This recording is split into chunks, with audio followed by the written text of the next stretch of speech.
Tapi sistem gue boro-boro. Nggak ngasih gue sepeser pun duit. Sejauh ini fungsinya cuma buat nge-upgrade penampilan fisik gue doang. Sekarang, gue lagi di acara sambutan mahasiswa baru, sambil meratapi nasib sendiri di dalam hati. Sebenarnya apa sih gunanya sistem ini? Gue lahir miskin, dan meskipun dapet cheat supernatural, dompet gue masih aja sekarat. Terus ini sistem maunya gue ngapain? Jadi supermodel? Atau hidup jadi sugar baby-nya orang-orang kaya? Mau ngeluh kayak gimana juga, gue tetap harus rajin check-in. Setelah setahun penuh check-in tiap hari, gue yang tadinya cuma cowok udik langsung berubah drastis. Jadi cowok tampan kelas kakap yang bikin cewek lupa napas.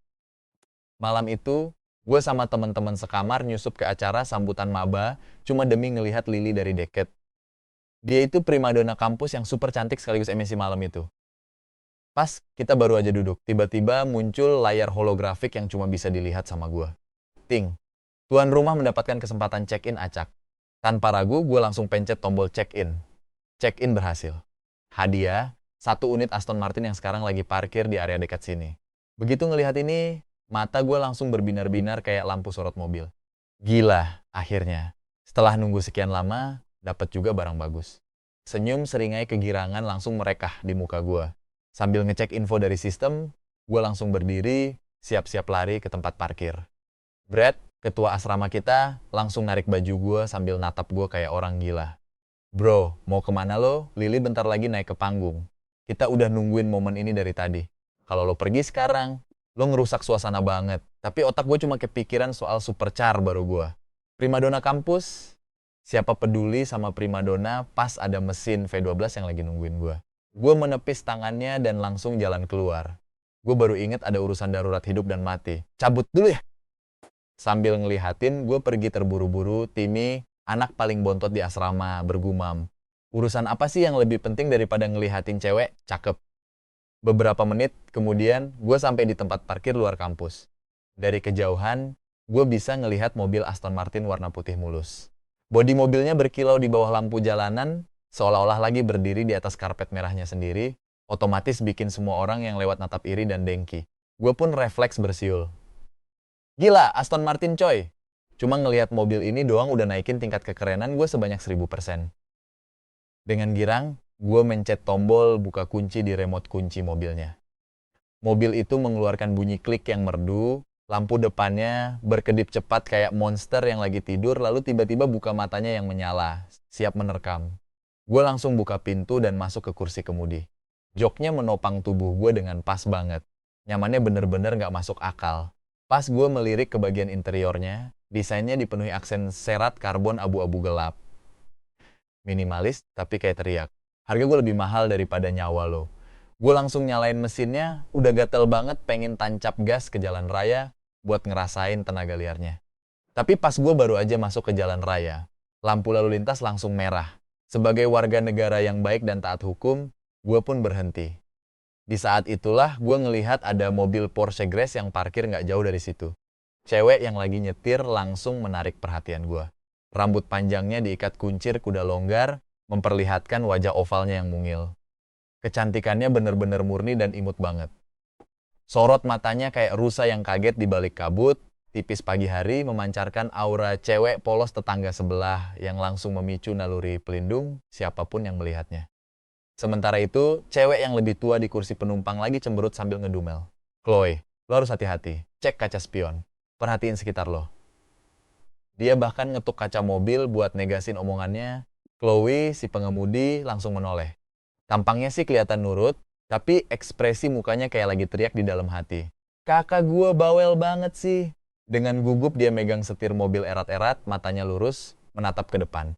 Kakaknya Mia terus aja ngomong tanpa henti sampai otak Chloe rasanya mau meledak. Pas Chloe mencoba geser dikit biar nggak denger omelan itu, mata Mia tiba-tiba melotot. Dia berteriak, rem sekarang Chloe.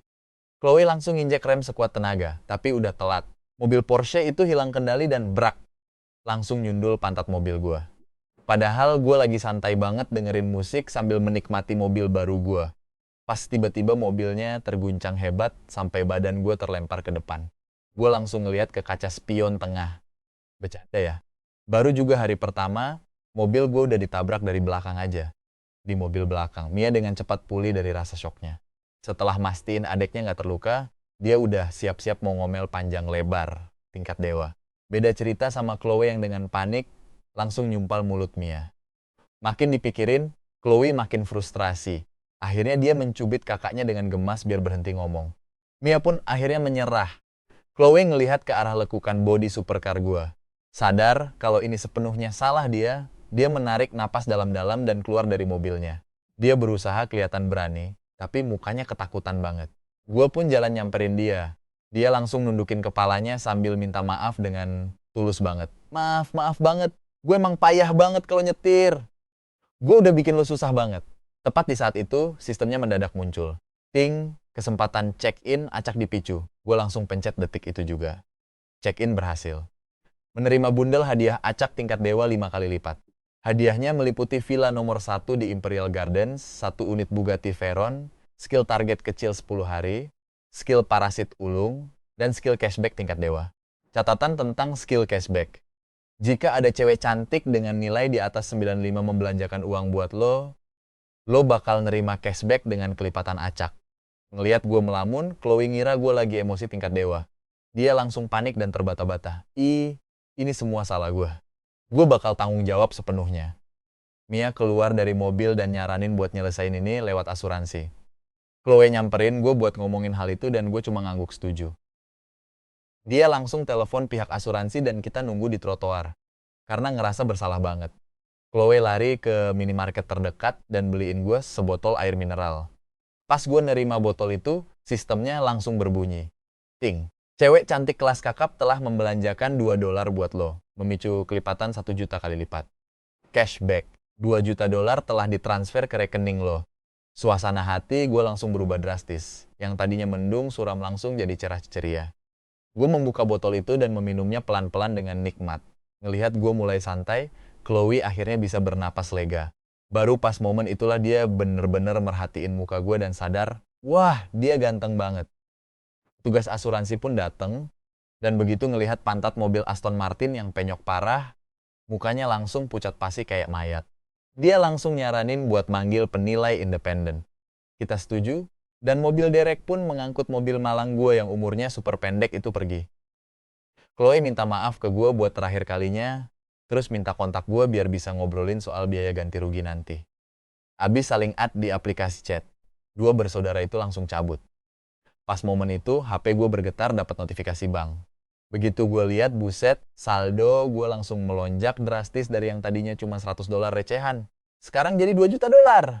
Di luar sih gue tetep sok kalem ala James Bond pas lagi pesen martini. Tapi di dalam hati, gue udah joget breakdance di langit-langit rumah. Pas gue lagi asyik tenggelam dalam kebahagiaan, HP gue bunyi lagi. Ternyata nomor lokal. Pas gue angkat, suara di seberang sana ngenalin dirinya sebagai manajer properti Imperial Gardens, nanyain kapan gue bakal sampai di sana. Oh iya bener, rumah mewah yang baru aja gue dapet. Berhubung mobil gue lagi kena hukuman alias nongkrong di bengkel rongsokan, gue bilang ke dia kalau gue bakal naik taksi aja. Si manajer bilang dia bakal nunggu gue di gerbang utama. Selesai teleponan, gue langsung nyetop taksi dan ngasih tahu alamatnya. Pas denger tujuannya, si sopir langsung tancap gas gila-gilaan kayak mau meluncurin roket. Sepanjang jalan, si sopir nggak bisa berhenti nyerokos. Katanya, gila Imperial Gardens itu emang gokil banget sih. Mereka bikin jalanan khusus cuma buat ke perumahan itu doang, dan jalannya lebih lebar dari jalan tol utama, bener-bener bersih tanpa ada debu sedikit pun. Cuma bos-bos besar yang bisa tinggal di sana. Villa paling murah aja harganya puluhan juta dolar, dan yang paling mewah bisa lebih dari $1 miliar. Lu bahkan nggak bisa beli, itu cuma modal duit doang. Terus dia ngeliatin gue lewat kaca spion tengah dengan rasa penasaran setengah mati. Jadi, lu mau ngapain ke sana? Mau wawancara kerja. Sementara itu, di gerbang utama Imperial Gardens, para staf properti lagi sibuk nyiapin upacara penyambutan darurat sekelas karpet merah buat pemilik villa nomor 1. Kepala keamanan di sana merintahin semua orang buat mastiin dan ngecek ulang setiap detailnya tanpa ada yang kelewat. Anna, si manajer properti berdiri tegap pakai setelan jas hitam yang pas banget di badannya sambil megang map kontrak. Pakaian klasiknya itu malah makin nonjolin lekuk tubuhnya yang aduhai. Bikin dia kelihatan paling menonjol kayak lampu suar yang bersinar. Teman-teman kerjanya udah ngajakin dia buat nunggu di tempat yang teduh, Tapi dia keras kepala dan nolak. Katanya pemilik villa nomor 1 itu terlalu penting. Jadi nggak boleh ada kesalahan, sedikit pun. Makanya pas Anna tiba-tiba lari nyamperin taksi yang lagi berhenti, teman-temannya langsung melongo keheranan. Gak heran sih, dia bisa jadi manajer di usia semuda itu. Dengan dedikasi selevel itu, naik jabatan mah udah pasti dapet. Taksi itu pun berhenti perlahan. Gadis yang berdiri di dekat gerbang ngeliatin taksi itu dengan muka bingung total. Soalnya cuma mobil-mobil mewah yang biasa keluar masuk area ini. Ngeliat taksi di sini tuh rasanya kayak ngeliat hewan mitos unicorn. Tapi sedetik kemudian mata Ana langsung berbinar dan dia langsung lari kencang nyamperin taksi itu. Dari dalam taksi, si sopir ngeliat dekorasi penyambutan yang super mewah dan spanduk raksasa bertuliskan selamat datang. Matanya langsung melotot saking kagetnya. Villa nomor 1. Dia bahkan gak pernah dengar kalau villa itu udah laku terjual. Harganya pasti gak ngotak banget. Dia terus-menerus ngelirik ke arah spanduk sambil mikir, siapapun yang beli villa ini pasti punya kekuasaan yang bisa mindahin gunung. Rasa hormatnya ke pemilik misterius itu langsung melonjak setinggi langit. Mobilnya pun akhirnya berhenti. Gue mandang gerbang perumahan yang megah dan super gede itu, terus ngeluarin HP buat nyecan kode QR bayar ongkosnya. Pas banget begitu gue dongak. Ana udah ada di depan pintu taksi. Seragam kerjanya ketat banget, ngebentuk lekuk tubuhnya. Tapi tetap nggak bisa nyembunyiin keanggunan alaminya. Bener-bener pemandangan yang manjain mata banget. Ana sedikit ngerapihin bajunya, ngebukain pintu buat gua, terus nyapa dengan suara yang lebih manis dari madu. Halo, Anda pasti Tuan Felix. Gue pun mengangguk dan begitu ngeliat konfirmasi dari gua, Ana langsung mematung. Matanya yang indah langsung melotot shock berat. Cowok ini pemilik villa nomor 1, tampangnya kayak anak umur 20 tahunan yang baru lulus. Siapa sih dia sebenarnya? Ya wajar sih dia kaget setengah mati. Sebagai manajer di sini, dia tahu betul seberapa istimewanya villa nomor 1. Lokasinya paling strategis, feng shui-nya paling jos, dan dibangun langsung sama arsitek master dunia. Udah nggak terhitung berapa banyak miliarder yang nyoba beli villa itu, tapi selalu gagal gara-gara kasta sosial. Mereka dinilai masih kurang tinggi, makanya villa itu dibiarin kosong melompong selama ini. Ana dan rekan-rekannya sempat menebak-nebak kayak gimana rupa pemiliknya nanti. Mungkin omong miliarder botak, buncit sambil ngisep cerutu. Mereka nggak pernah nyangka kalau yang dateng malah cowok ganteng parah yang baru lulus kuliah. Tapi dasar Ana emang profesional, dia langsung nahan rasa syoknya. Membungkuk pelan, terus ngomong dengan sopan, Tuan Felix, kontrak kepemilikan untuk villa nomor 1 sudah siap di sini. Tolong ditandatangani, setelah itu saya pribadi yang akan mengantar Anda berkeliling dan membantu Anda beres-beres. Suaranya yang merdu terdengar sangat jelas. Si sopir taksi yang dengar hal itu langsung kaku sekujur tubuhnya. Bentar, apa-apaan nih? Bocah ini pemilik villa nomor 1? Dia narik napas dalam-dalam, ngeliatin muka gue kayak lagi ngeliat alien. Kalau sekaya raya itu, ngapain coba naik taksi butut? Tanpa memedulikan krisis eksistensial si sopir taksi. Gue pun langsung turun dari mobil. Tatapan gue langsung tertuju ke Ana yang masih dalam posisi membungkuk. Meskipun kancing seragamnya dikancing sampai atas, gara-gara badan gue yang tinggi tegap, pas gue ngeliat ke bawah, gue dapet pemandangan tersembunyi yang benar-benar spektakuler. Gue naikin alis sebelah sambil mikir. Manajer Ana ini karirnya pasti bakalan melesat jauh. Tuan Felix, silakan ikuti saya. Ana nuntun gue jalan ke arah kantor properti. Berhubung gue nggak bawa kendaraan, dia udah nyiapin mobil golf khusus buat nganterin gue langsung ke villa. Di perjalanan, gue sambil ngeliatin tata letak perumahan itu. Imperial Gardens emang bener-bener layak dapat reputasi perumahan kelas atas. Penataan tamannya unik banget, kelihatan banget kalau ini hasil karya seorang master. Dari kejauhan, gue udah bisa ngeliat kalau villa nomor 1 ini emang beda kelas. Posisinya ngebelakangin gunung dan langsung ngadep ke sungai buatan yang indah banget. Di seberang sungai ada taman paling gede di seluruh perumahan ini. Pemandangannya bener-bener tanpa celah. Penuh sama bunga-bunga eksotis langka yang lagi mekar. Mobil golfnya pun akhirnya berhenti. Ana langsung turun, lari buat ngebukain pintu gerbang depan yang gede banget, terus membungkuk lagi. Tuan Felix, silakan masuk. Gue mengangguk dan melangkah masuk dengan gaya penuh, percaya diri layaknya seorang raja. Kita pun melewati halaman yang luas banget. Bunga-bunga bermekaran kayak gadis pemalu, dan gak ada setitik kotoran pun di area itu. Semuanya benar-benar dirawat dengan sangat sempurna. Saya akan merekam data biometrik Anda sekarang. Tolong tunggu sebentar.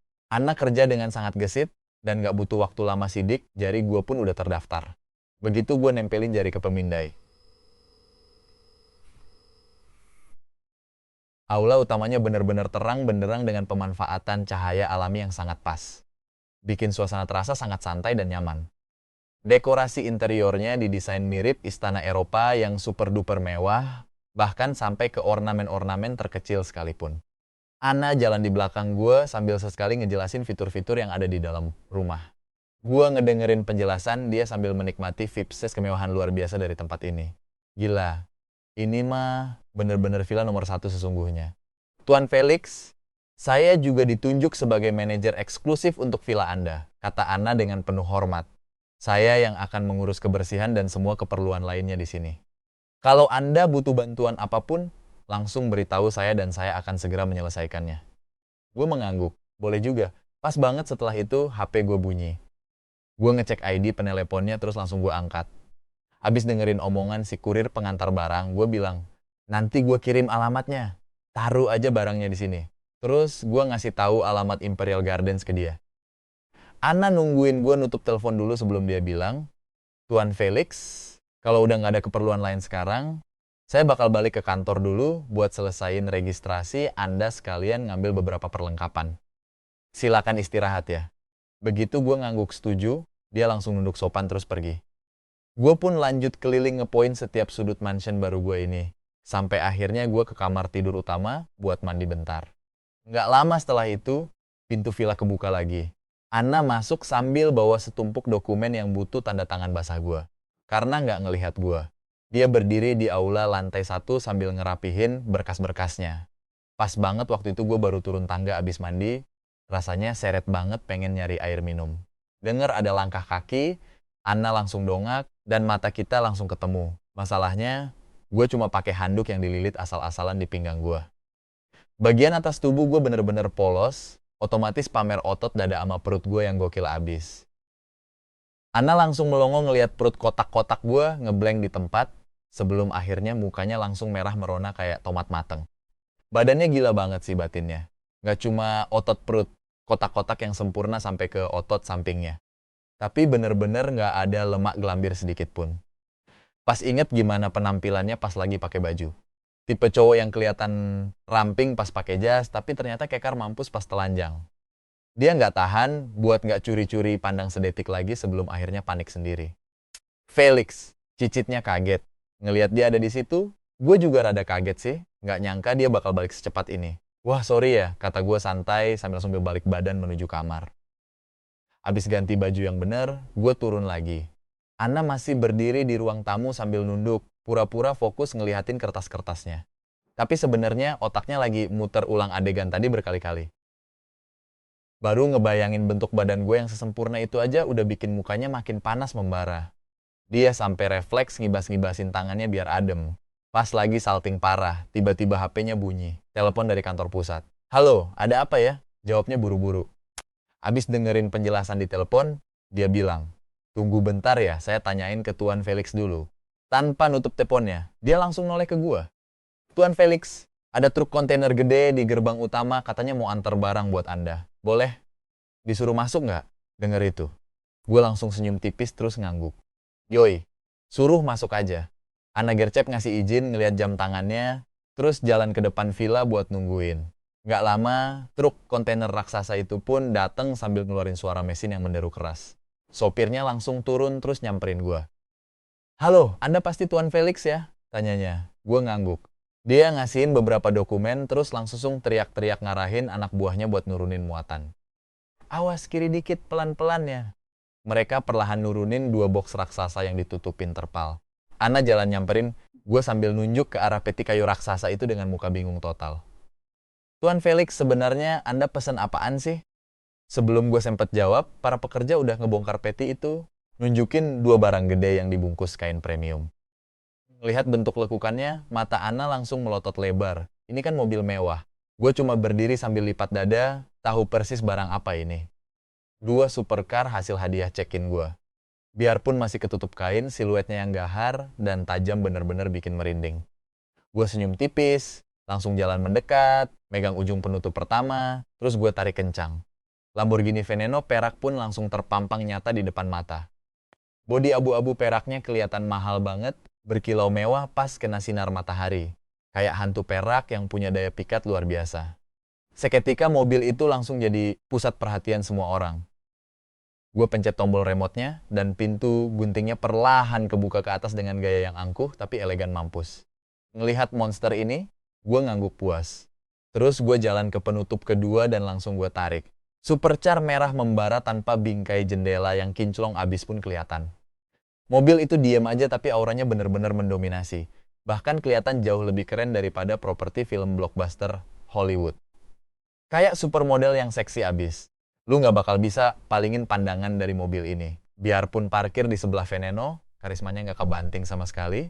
Di samping gua, Anna langsung nutup mulutnya pakai kedua tangan biar nggak jerit histeris. Dia narik napas dalam-dalam, matanya hampir mau copot dari rongganya. Pantesan aja dia naik taksi tadi. Ternyata mobil-mobilnya emang belum nyampe. Ini baru namanya pemilik asli villa nomor 1. Ngelihat deretan supercar itu, otaknya Anna serasa langsung meledak saking syoknya. Pas ngelihat gue masuk ke dalam mobil, dia langsung tersadar dari lamunannya, terus gercep lari buat bukain pintu garasi yang gede banget itu. Gue pun dengan mulus markirin kedua monster itu ke dalam garasi. Gue nggak langsung turun, tapi nyempetin waktu buat nikmatin interiornya. Pas banget di tengah dashboardnya ada jam hublot yang harganya selangit. Bahan interiornya bener-bener premium, pakai serat karbon dan titanium yang mahal. Abis. Ditambah lagi ada layar sentuh holografik yang bikin gue bisa ngontrol mobil cuma pakai gerakan tangan doang. Gue langsung nyobain fiturnya dan makin jatuh cinta tiap detiknya. Ini sih mahakarya teknik tingkat dewa. Dibandingin sama Aston Martin yang ketabrak pantatnya kemarin, mobil ini bener-bener beda level. Puas main-main, gue matiin layarnya terus pindah ke Lamborghini Veneno. Pas mesinnya dinyalain, suaranya bener-bener kayak naga purba yang baru bangun tidur. Tenaganya berasa nagih banget. Sayang aja jalanan masuknya kependekan buat ngetes kecepatan maksimalnya. Abis puas mandangin mainan baru gue keluar dari garasi terus balik ke villa. Anna ngikutin dari belakang, dan karena ngelihat gue nggak bawa banyak koper, dia ngasih saran. Tuan Felix, kami nyediain layanan jahit jas custom buat para penghuni di sini, pakai desain eksklusif dari brand-brand mewah ternama. Kira-kira Anda tertarik nggak? Dengar itu, gue bener-bener takjub sama pelayanan premium di Imperial Gardens. Gue ngangguk. Boleh juga tuh. Sorry yang ngerepotin. Sama sekali nggak repot kok, Tuan. Tolong tunggu sebentar ya. Anna langsung buru-buru ke gudang penyimpanan buat ngambil pita pengukur, terus bersiap buat ngukur badan gue. Gue pun kooperatif banget, langsung ngangkat kedua tangan biar dia gampang ngukurnya. Anna ngukur badan gue dengan sangat fokus, tapi karena jarak kita deket banget, sesekali kulitnya nggak sengaja nyenggol otot-otot gue yang keras kayak batu. Suhu panas yang keluar dari tubuh, gue bikin pipinya langsung merah merona. Dia langsung jongkok buat ngukur kaki gue. Gue refleks ngelihat ke bawah, dan wah jantung gue langsung mau copot. Pemandangannya bener-bener premium cuy. Ngelihat dia kerja seserius itu, batin gue. Ini baru namanya pelayanan kelas kakap. Jujur, untung banget pihak manajemen properti mesen seragam yang kualitasnya jempolan. Kancing bajunya bener-bener lagi berjuang setengah mati biar nggak copot. Begitu selesai, dia langsung berdiri. Terima kasih atas kerjasamanya Tuan Felix. Makasih ya atas kerja kerasnya Anna Bales gue. Dia langsung buru-buru kibasin tangannya sambil nunduk sopan banget. Tuan Felix terlalu sungkan, ini udah jadi tugas saya kok. Terima kasih kembali. Dengar suaranya yang lembut, tapi terlalu formal. Gue senyum tipis. Udahlah, jangan panggil Tuan Felix mulu napa. Umur kita kan nggak beda jauh. Panggil aja Felix. Anna agak kaget, tapi dia akhirnya ngangguk sambil senyum malu-malu. Iya, Felix. Dia pamit, terus buru-buru cabut dari villa. Pas udah di luar, entah mikirin apa. Ngeliatin mansion itu lagi. Mukanya yang cantik langsung merona merah, terus senyum manis yang tulus mekar gitu aja di bibirnya kayak bunga musim semi. Sumpah bikin terpesona parah. Dia ngerasa seneng banget hari ini, langkah kakinya aja sampai kayak melayang pas balik ke kantor. Sementara gue, sisa sore itu gue pakai buat keliling ngepoin setiap sudut villa sebelum akhirnya tidur. Besok paginya, gue bangun subuh, langsung ke garasi, terus milih satu mobil buat dipakai ke kampus karena males bikin heboh. Gue parkir di parkiran umum luar kampus aja, terus lanjut jalan kaki. Sambil ngedongak ke langit, gue bergumam, labil amat ya cuaca di sini. Kemarin panas terik. Sekarang malah mendung mencekam kayak mau kiamat aja. Gue pun buru-buru masuk kelas. Begitu gue ngelangkah lewat pintu, ketua asrama gue, si Brad, langsung teriak, "Woi, Felix dateng nih." Gue langsung nyamperin komplotan kita. Timi, yang paling bocil, langsung buru-buru ngasih kursinya buat gue. Begitu gue duduk, si Brad langsung condongin badannya dengan muka yang penuh gosip misterius.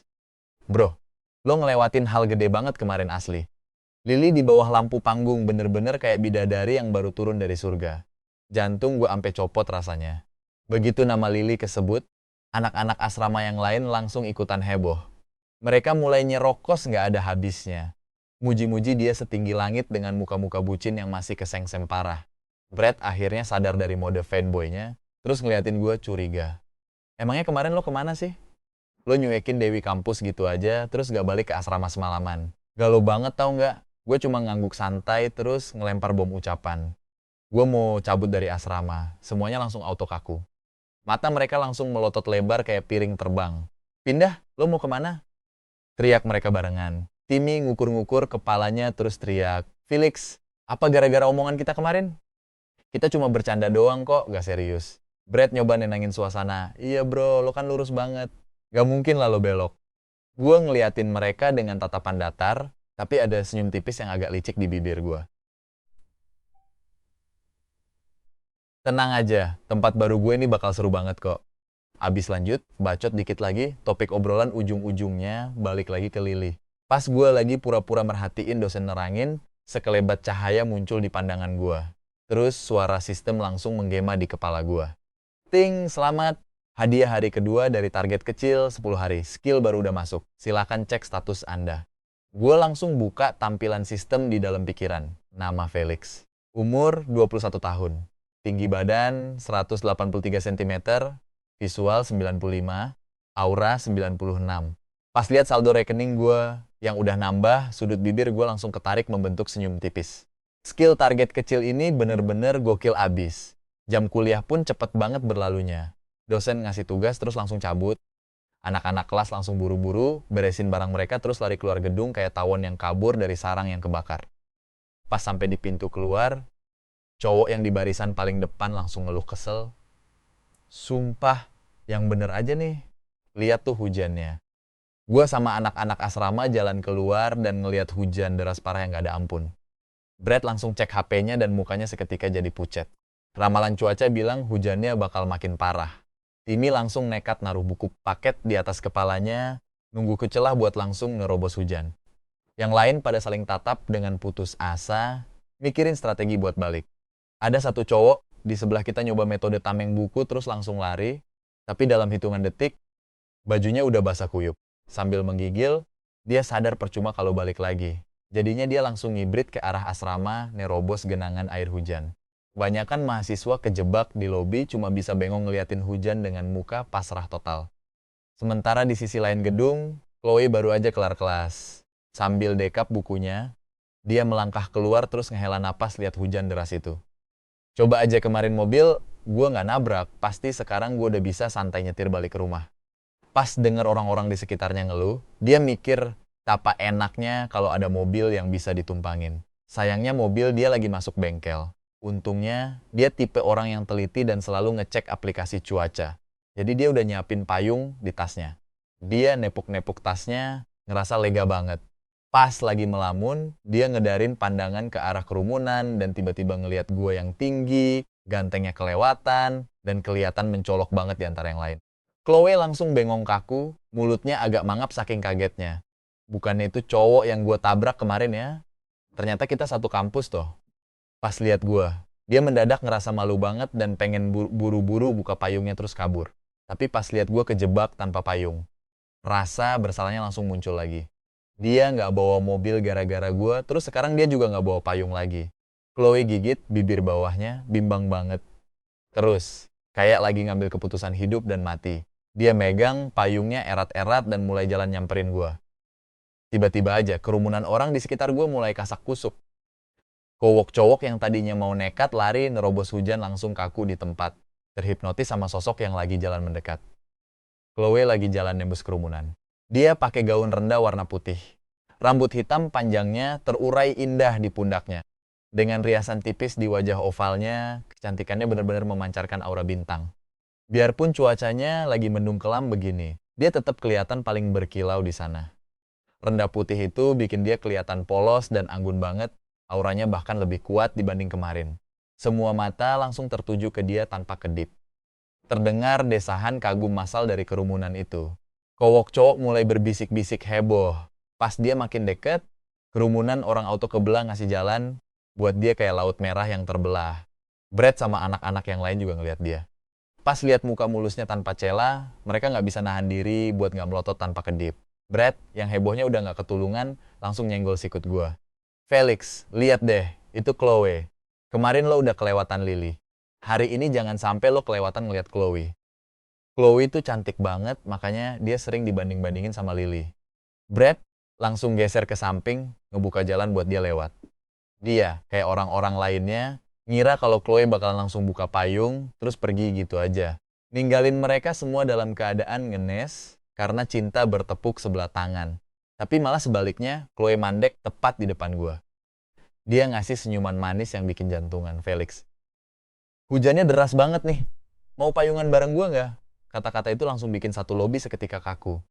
Rasanya kayak ada yang neken tombol jeda buat dunia nyata. Mata semua orang langsung bolak-balik nggak karuan ngeliatin gua sama Chloe. Bergantian. Siapa sih nih cowok? Masa iya Dewi kampus baru aja ngajakin dia payungan bareng? Di detik itu juga, suara 100 hati cowok yang hancur berkeping-keping kedengeran bergema sampai ke alam baka. Cowok-cowok di sana langsung melotot ke arah gue dengan tatapan kebencian murni tiada tanding. Kalau tatapan mata bisa ngebunuh orang, gue pasti udah jadi abu gosok sekarang.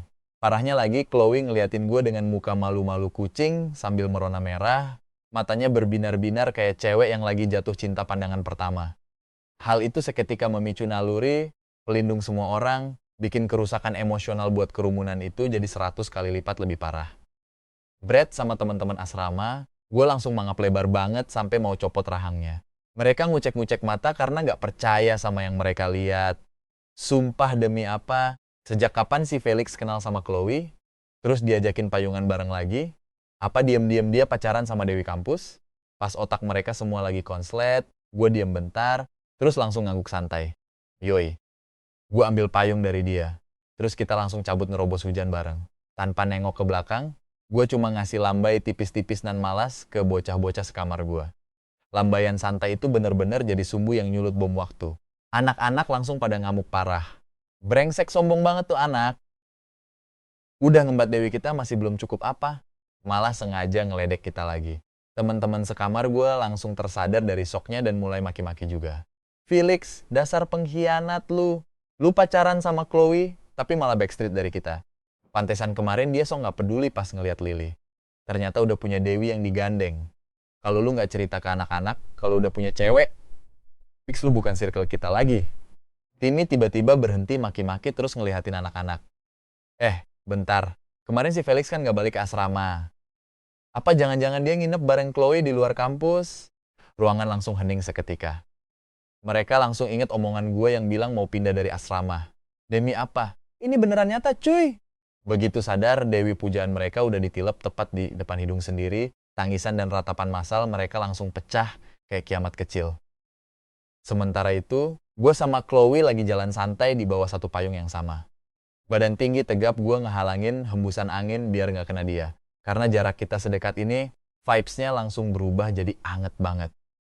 Muka Chloe pun mulai merona merah. Dia gigit bibir bawahnya, matanya ngelirik sana-sini saking saltingnya. Ini pertama kalinya dia payungan berdua sama cowok. Dan jantungnya udah jedak-jeduk parah kayak genderang perang. Gue kalau dia sengaja miringin payungnya ke arah gue. Bahunya pun mulai basah kuyup, bikin rendah putih, bajunya agak nempel ke kulit mulusnya.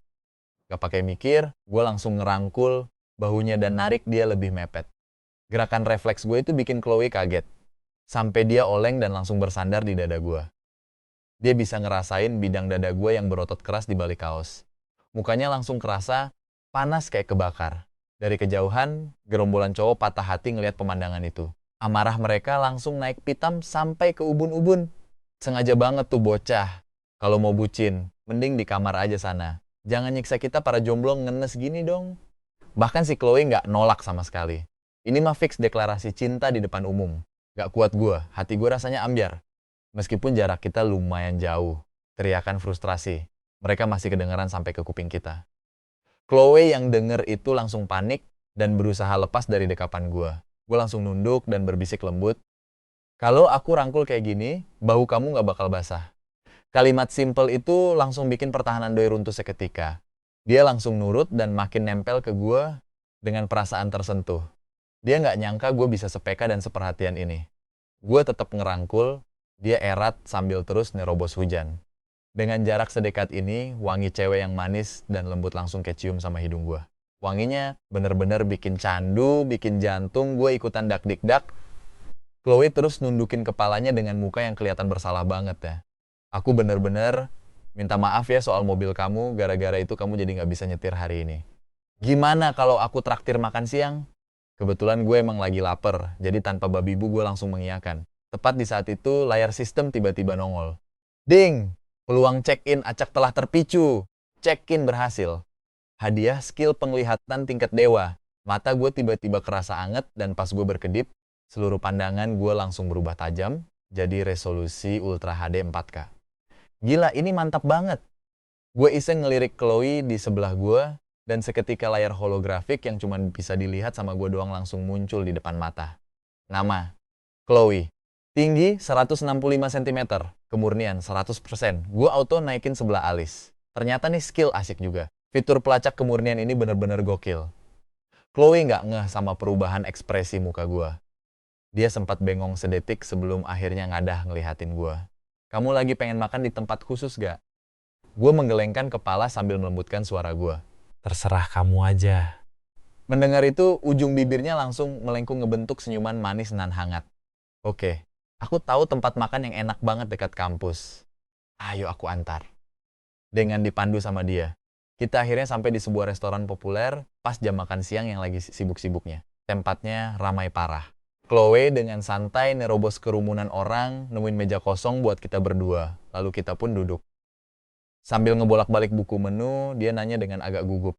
Kamu ada alergi atau makanan yang nggak kamu suka nggak? Nggak ada kok, aku pemakan segala. Merasa lega, Chloe langsung mesan beberapa menu andalan di restoran itu dengan lihai. Dia melempar senyum ke arah gue. Aku sering banget kesini bareng sahabatku. Ini menu paling juara di sini. Kamu wajib banget cobain, lanjutnya. Aku bener-bener nggak nyangka kalau kamu juga kuliah di Universitas King. Kebetulan banget ya. Pas makanannya dateng, kita mulai ngobrol ngalir gitu aja. Chloe mandang gue dengan tatapan hangat. Karena duduk berhadapan, dia bisa ngelihat detail wajah gue dari jarak dekat. Yang seketika bikin penilaian dia tentang ketampanan gue naik drastis. Kemarin kan dia panik banget. Jadi cuma sempat mikir kalau gue manis doang. Hari ini, pas dilihat dari dekat, dia baru sadar kalau gue ternyata gantengnya nggak ngotak. Ditambah lagi, gue punya aura unik yang elegan sekaligus misterius. Setiap gerak-gerik gue kelihatan menawan banget di matanya. Ditambah lagi, umur kita berdua seumuran. Obrolan kita langsung nyambung banget, baru ngobrol beberapa kalimat aja rasanya udah kayak kenal bertahun-tahun. Chloe kelihatan seneng banget. Tapi tiba-tiba, memori pas gue narik, dia masuk ke pelukan. Gue langsung melintas di pikirannya. Bayangan itu nggak bisa hilang dari otaknya. Sensasi otot dada gue yang padat itu bener-bener beda, jauh dari kebanyakan cowok kuliahan yang krempeng. Maskulinitasnya bener-bener berasa maco banget. Sambil ngebayangin itu, muka mungilnya auto memerah tanpa dia sadari. 2 kali ketemu secara nggak sengaja. Ini pasti yang namanya takdir jodoh.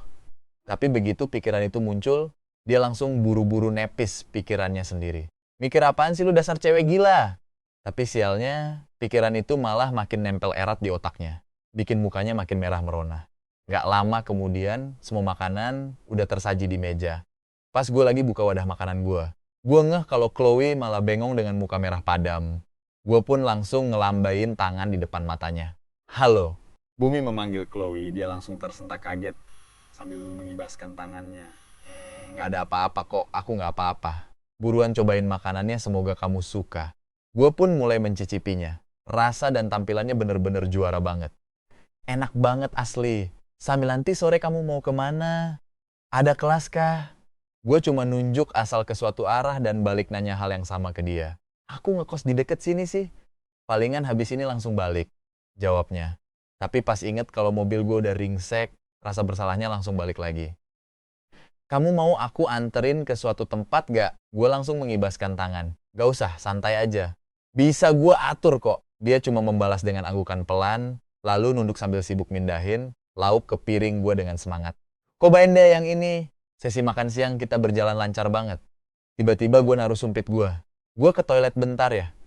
Chloe juga ikut naruh sumpitnya sambil ngasih senyuman manis yang imutnya kebangetan. Oke, tapi begitu gue keluar dari toilet, layar sistem langsung nongol mendadak di depan muka gue. Ding! Cewek cantik level dewa telah membelanjakan uang untukmu. Membuka skill dewa gratisan pamungkas. Hadiah. Pengganda acak telah diterapkan. Cashback 10.000 kali lipat.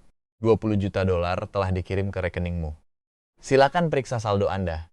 Gila sih. Baru aja dapat makan gratisan, sekarang malah dapat duit 20 juta dolar. Skill dewa gratisan ini bener-bener fitur paling parah yang pernah ada. Pas gue lagi shock setengah mati, HP gue tiba-tiba getar. Ternyata ada chat masuk dari Chloe. Felix, aku tiba-tiba ada urusan darurat nih, jadi harus cabut duluan ya. Gue tinggal payungnya di meja, jangan sampai lupa ya. Baca chatnya, gue ngeringin tangan, terus jalan balik ke meja. Tapi Chloe udah nggak ada. Tuh payung lipat tergeletak rapi banget di sebelah piring gue. Gue cuma bisa ngeliatin doang pakai muka datar. Apa muka gue kelihatan sekere dan sekasihan itu ya? Sampai-sampai ada cewek yang rela ninggalin payungnya buat gue. Terus dia malah nerobos badai. Pas gue cari-cari nggak ada, ya udah gue nggak ambil pusing. Gue ambil tuh payung, terus langsung cabut dari restoran. Sementara itu, si Chloe lagi lari ngibrit di tengah hujan deras. Cuma modal tas brandednya yang dijadiin pelindung kepala yang nggak guna banget. Demi cepet-cepet sampai ke apartemennya. Tapi ya tas itu nggak ngefek sama sekali. Nggak butuh waktu lama, baju sama sepatunya udah basah kuyup. Tapi dia nggak peduli, malah makin kenceng larinya. Tiba-tiba, ada mobil Audi A6 yang lagi lewat situ langsung ngurangin kecepatannya.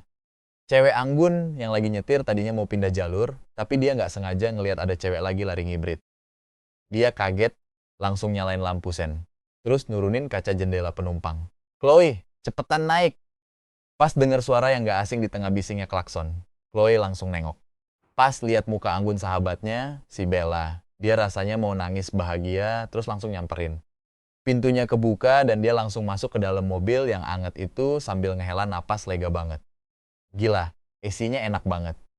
Bella ngelihat si Chloe yang basah kuyup dan berantakan banget cuma bisa geleng-geleng kepala. Chloe, lu ngapain sih sebenarnya? Hujan-hujanan gini nggak pakai payung. Lu kan tahu rumah lu jauh banget. Meskipun kedengerannya kayak lagi ngomelin, tapi sebenarnya dia khawatir banget. Chloe yang udah biasa sama sifat keibuan Bella cuma bisa nyengir kuda tanpa mau ngejelasin apa-apa. Tiba-tiba, Bella ingat sesuatu. Bentar, bukannya lu baru beli mobil baru ya? Mana mobilnya? Kok nggak lu pakai? Chloe langsung kaku seketika. Dia jelas nggak mau ngaku kalau mobil barunya itu udah hancur total di hari pertama. Dia langsung batuk bohongan terus buru-buru ngalihin topik. Bella, lu mau kemana emangnya? Bella nggak nge sama gelagat mencurigakan itu. Gue mau ngecek toko barang antik nih. Kalau lu mau ikut, gue bisa anterin lu balik dulu buat ganti baju. Chloe nggak sungkan-sungkan lagi sama sahabatnya sendiri. Dia langsung nyebutin alamatnya, terus buru-buru ngambil tisu dari tasnya buat benerin penampilannya yang udah acak-acakan parah. Dengar alamat itu, Bella ketawa kecil. Serius lu mau lari sampai ke sana? Naik mobil aja butuh waktu beberapa menit. Apalagi kalau lari bisa jompo lu di jalan. Chloe cuma bisa senyum kecut dan milih buat diem. Mereka berdua lanjut ngobrol asyik pas mobilnya mulai jalan ke arah kompleks apartemen. Sementara itu, di parkiran umum dekat Universitas King, ada sekumpulan cowok-cowok modis yang lagi nongkrong, si Mason. Bos tongkrongan mereka yang nggak resmi, baru aja mau ngebuka kunci mobilnya pas tiba-tiba ada sesuatu yang menarik perhatiannya. Langkah kakinya langsung berhenti total. Matanya melotot saking syok dan nggak percayanya. Dia nelan ludah dalam-dalam terus nunjuk. Woi, lihat no! Semua anak tongkrongan itu langsung nengok. Terparkir dengan anggunnya di sana, ada sebuah supercar Lamborghini warna merah membara yang silau banget. Biar cuma diem doang, tapi desainnya yang gahar bikin tuh mobil kelihatan kayak hidup. Mereka semua langsung terhipnotis. Mulut mereka melongo lebar. Saking nggak percaya sama apa yang mereka lihat, mereka langsung ngerubungin tuh mobil. Sambil merhatiin setiap detailnya dengan penuh gairah. Gila, parah. Mulut Mason langsung bergetar. Ini Lamborghini edisi terbatas, coy. Di dunia cuma ada beberapa unit doang. Mason nggak ikutan berisik kayak yang lain. Dia ngeliatin tuh mobil tanpa kedip, terus ngedeket pas ngeliat ada sebutir debu kecil di kap mesinnya. Dia bahkan refleks ngusap debu itu dengan sangat lembut.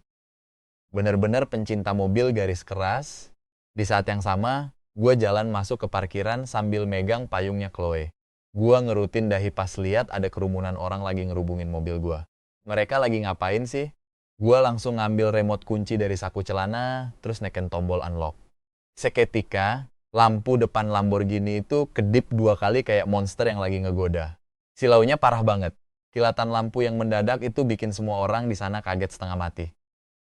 Ngehadepin hypercar seharga jutaan dolar, insting bertahan hidup mereka langsung aktif, dan mereka serentak mundur beberapa langkah. Setelah reda kagetnya, mereka langsung muter balik buat nyari tahu siapa yang mencet kuncinya. Mereka ngeliat gua lagi megang kunci. Pas lihat muka gua yang masih muda banget, semua orang langsung melongo. Mata mereka penuh rasa syok dan gak percaya. Kok bisa sih yang punya masih semuda ini? Dan pas merhatiin muka gua, gak ada satupun dari mereka yang kenal. Pas lihat plat nomor lokalnya, mereka langsung ngerutin dahi kebingungan. Anak konglomerat mana sih nih bocah? Gua nyamperin mereka dengan santai, terus nanya, ada apa ya? Ada masalah? Mason langsung buru-buru pasang senyum paling ramah. Oh, nggak ada masalah sama sekali kok. Kami cuma anak otomotif garis keras aja kok. Pas lihat Lamborghini ini kami nggak tahan buat nggak ngeliat deket-deket. Dia nunjuk ke arah mobilnya sendiri. Mobil gua parkir persis di sebelah mobil lu. Kebetulan banget kan? Tambahnya dengan semangat. Mobil lu ini bener-bener raja di parkiran ini, nggak ada tandingannya. Dari jauh aja udah kelihatan mencolok banget. Makanya kami gatel mau lihat dari deket. Pas lihat gua nggak marah, mereka langsung rileks dan mulai ngehujani gua pakai berbagai pujian. Bro, mobil lu legenda banget asli. Gila, ini mah monster jalanan. Kalau dibawa ke jalanan mah, pasti bikin semua orang auto nengok. Bener-bener sempurna parah. Pujian buat Lamborghini itu nggak kelar-kelar. Bro, kenalin diri dulu dong. Kata Mason dengan antusias, kelihatan banget dia pengen SKSD alias sok akrab biar dapat relasi. Gua Mason. Cowok-cowok dan cewek-cewek lain langsung ikutan ngenalin diri mereka masing-masing.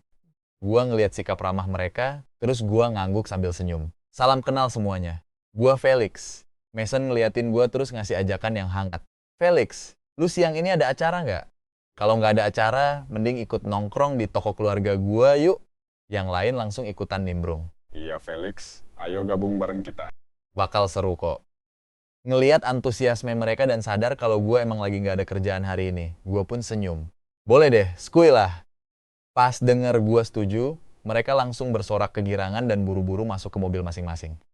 Mason nyetir mobil sportnya di paling depan memimpin konvoi. Lamborghini gue ngikutin dari belakang, bikin jalanan jadi ajang pamer yang luar biasa mencolok. Kami akhirnya mandek di depan sebuah bangunan bergaya tradisional antik. Bangunannya berdiri sendiri, memancarkan kesan klasik dan penuh sejarah. Gua ngeliatin arsitekturnya dengan rasa kagum. Sadar kalau gua lagi merhatiin tuh bangunan, Mason senyum bangga. Felix, ini toko keluarga gua. Kami jualan barang antik. Biasanya di sini sepi banget, makanya gua suka ngajak teman-teman nongkrong di sini biar rame. Seseorang di sebelah kami ngangguk-ngangguk. Gue paham banget gimana dunia bisnis barang antik ini. Ada istilah, lu mungkin gak bakal dapet pembeli selama 3 tahun. Tapi sekali ada yang beli, duitnya cukup buat makan 3 tahun. Pas kami lagi asik ngobrol di luar, salah satu cewek nunjuk ke arah mobil yang lagi parkir deket situ. Si Bella ada di sini. Mason langsung nengok dan menghela napas malas. Aduh, kakak gue gak ngasih tahu kalau mau ke sini. Kalau tahu gini, mending gue nongkrong di luar aja. Tapi karena kepalang tanggung udah nyampe, dia akhirnya ngajak semua orang masuk. Kami melangkah ngelewatin pintu masuk menuju lobi. Dan di sana, lagi duduk dengan anggun, di sebelah meja teh rendah, ada Bella. Lagi nyeduh teh dengan gerakan yang estetik parah, kayak aliran air. Wangi tehnya yang semerbak langsung memenuhi seluruh ruangan. Doi bener-bener hanyut dalam momen santai ini. Pas denger suara berisik di luar, Doi langsung ngeh kalau itu pasti adik cowoknya sama temen-temennya yang heboh mampus. Sorot matanya langsung nunjukin rasa kesel pas Doi ngelirik ke arah pintu. Si Mason masuk duluan sambil teriak, "Kak, kok nggak bilang sih kalau lagi di toko? Tahu gitu, mending gue nongkrong di tempat lain aja." Bella pun langsung muter bola, matanya males sambil ngomelin dia santai. "Bisa pelan-pelan sedikit nggak sih kalau di toko? Tiap hari kerjaannya teriak-teriak mulu. Ngerusak vibes aja tahu nggak?" Hadeh, si bocil ini emang selalu sukses ngerusak momen damai minum teh kakaknya. Teman-temannya yang lain ikutan masuk, terus nyapa Bella dengan sopan. Bella pun langsung masang senyum ramah ke mereka. "Ya udah, karena kalian udah di sini, duduk aja dulu. Kebetulan baru selesai gue seduh teh nih." Pas lagi ngomong gitu, Doi ngadah, terus akhirnya ngehada gue di antara kerumunan itu. Doi langsung terdiam. Dia bener-bener belum pernah lihat gue sebelumnya. Sejak kapan si Mason main sama cowok yang punya aura sekeren dan seelegan ini? Gue pun balik natap Doi. Pas mata kita saling ketemu, jepret! Layar sistem langsung muncul. Fisik 96, tinggi 167 cm, tingkat kemurnian 100%. Gue ngeliat statistik itu sambil agak menyipitkan mata, merhatiin Doi lebih detail. Berkat skill numpang hidup, tingkat dewa gue. Gue kalau biarpun lagi duduk, kaki jenjang yang super mulus sama lekukan tubuhnya yang aduhai itu nggak bisa disembunyiin. Susah banget buat nggak ngeliatin. Gue langsung ngangkat alis. Sistem ngasih Doi skor fisik 96. Sistem emang nggak bohong sih. Tubuhnya tuh tipe yang bikin cowok-cowok bawaannya pengen ngelindungin Doi. Ditambah lagi, mukanya yang spek bidadari kelas atas dapat skor 97 poin. Si Mason sama gengnya akhirnya duduk. Karena semuanya udah pada kenal, si Mason langsung ngenalin gue. "Kak, ini teman gue, Felix. Felix, ini kakak gue, Bella. Salam kenal ya." "Felix, silakan duduk," kata Doi sambil ngelempar senyum ramah yang bikin penasaran. Tampaknya Doi suka sama vibe misterius gue. "Kalian duduk dulu, Gih. Gue ambilin cangkir teh satu lagi ya." Doi langsung jalan cepet ke belakang. Balik lagi bawa cangkir bersih, terus lanjut nyeduh teh dengan sangat lihai. Doi nuang tehnya ke teko penyaring, terus khusus nuangin secangkir buat gue. "Silakan dicoba." Gue ambil cangkirnya sambil bilang makasih. Rasa tehnya yang pekat dan mantap langsung memenuhi mulut gue. Rasa hangatnya menyebar ke seluruh tubuh, bikin gue bener-bener relaks.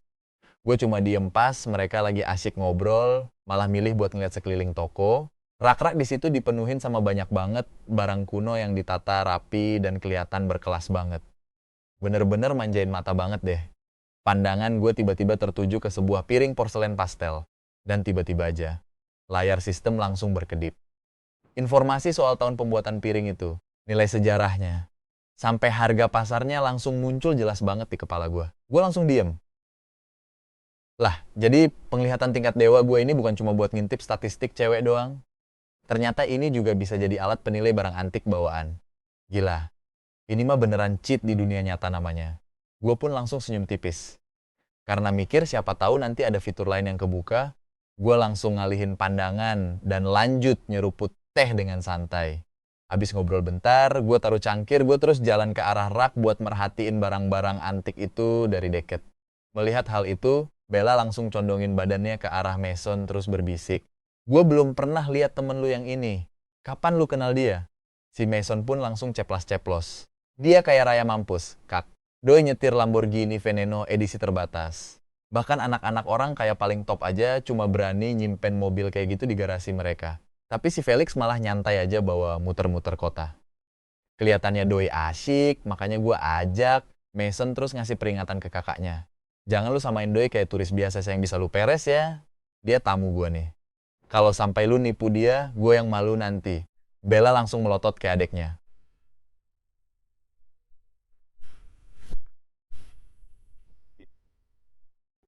Doi langsung berdiri terus jalan nyamperin gue. Berdiri pelan di sebelah, gue sambil masang senyum ramah. Pas selesai meriksa rak pertama, gue balik badan natap Doi sambil senyum. "Toko lu keren banget. Tiap barangnya kayak punya cerita sendiri. Kebetulan gue lagi nyari beberapa pajangan buat rumah baru gue nih." Bella langsung bersorak kegirangan dalam hati. "Wah, dapat pelanggan sultan nih." Sebelum Doi sempet nawarin apa-apa, gue langsung lanjut ngomong. "Piring porselen pastel dari era Qianlong ini, $30.000. Gue ambil ya." Senyum ramah Bella langsung kaku seketika. Semua teman Mason langsung diem 1000 bahasa. Gimana nggak label harga di piring itu aslinya $100.000. Tapi gue dengan santainya langsung mangkas harganya sampai 70%. Gue senyum terus ngejelasin, porselen pastel Qianlong biasanya punya bekas pemakaian yang khas di bagian pinggiran atau alasnya. Kalau piring ini lu balik, lu bakal bisa lihat bekas gesekan itu. Meskipun porselen pastel Qianlong itu emang cantik dan langka yang bikin harganya melambung tinggi, tapi barang yang satu ini, biarpun kondisinya bagus dan gelasirnya mulus, bentuknya tergolong biasa aja. Harga pasar aslinya cuma sekitar $30.000. Itu udah harga yang sangat adil. Gue langsung natap matanya. Gue nggak tahu lu beli barang ini modalnya berapa. Tapi kalau ngelihat harga pasar, lu masih dapat untung lumayan kok di harga $30.000. Bella bener-bener dibuat bungkam. Padahal Doi niatnya mau pakai nama besar Qianlong buat nge-hype harganya. Malah langsung apes ketemu suhu yang paham ginian. Doi langsung ngelirik tajam ke arah Mason dengan tatapan, "Lu nemu ini orang di mana sih kampret?" Si Mason cuma bisa ngangkat bahu, tanda nggak tahu apa-apa sambil masang muka polos. Ekspresi Bella mulai agak berubah. "Tawaran lu sadis banget deh. Nggak bisa dinaikin dikit lagi tah?" Gue langsung ngejawab dengan tingkat kepercayaan diri maksimal. "Lu nggak bakal rugi kok di harga segitu.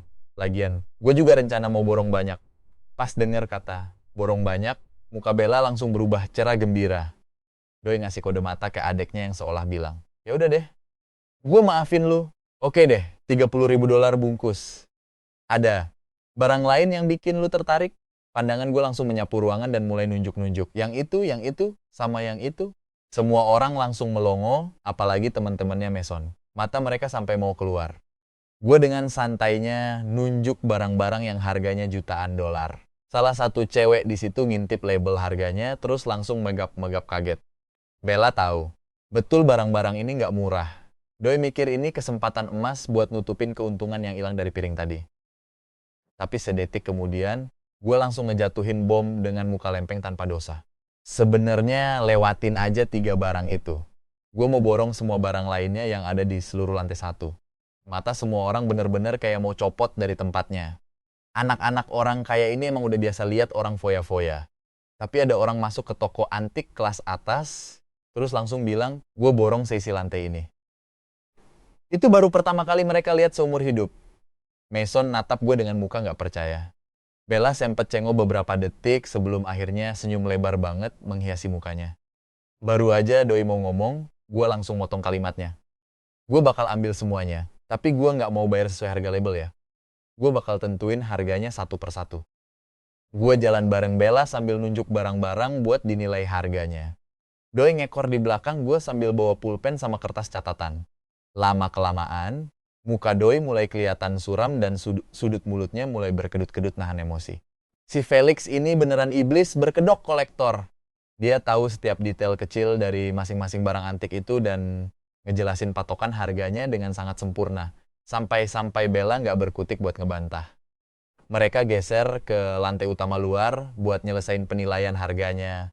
Terus lanjut masuk ke ruang penyimpanan belakang. Gue bahkan hampir nggak perlu mikir sama sekali buat nentuin harganya. Cuma sekali lirik doang, gue langsung bisa nyebutin harga pasar aslinya dengan tepat. Bella mukanya udah kayak mau nangis karena harganya ditebas murah banget. Ya, biarpun Doi sebenarnya masih dapat untung sih dari semua barang itu. Tapi dibanding untung yang biasanya dia dapat, ini mah receh banget. Tapi ya kalau nggak dijual sekarang, entah bakal berapa lama lagi barang-barang itu cuma jadi pajangan berdebu.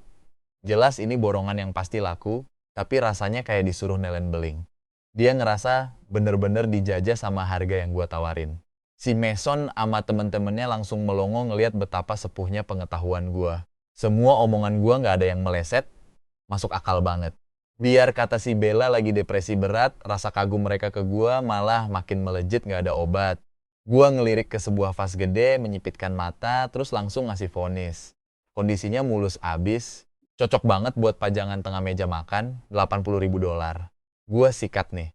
Pas gua mau ngambil, si Bella tiba-tiba nyamber tuh vas. Meluk erat-erat di dadanya kayak induk beruang yang lagi ngelindungin anaknya, sambil natap gua penuh curiga.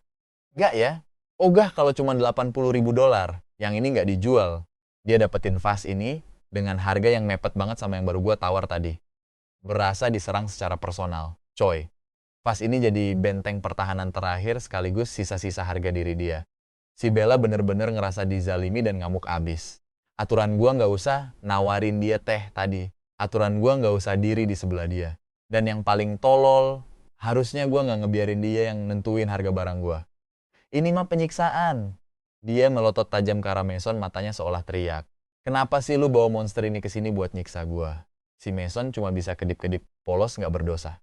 Gua ngeliatin si bos cantik yang kelakuannya udah kayak bocah tantrum. Kenapa lu? Ngampek, gak dijual. Pokoknya gak dijual. Jangan berani-berani lu lirik vas ini ya.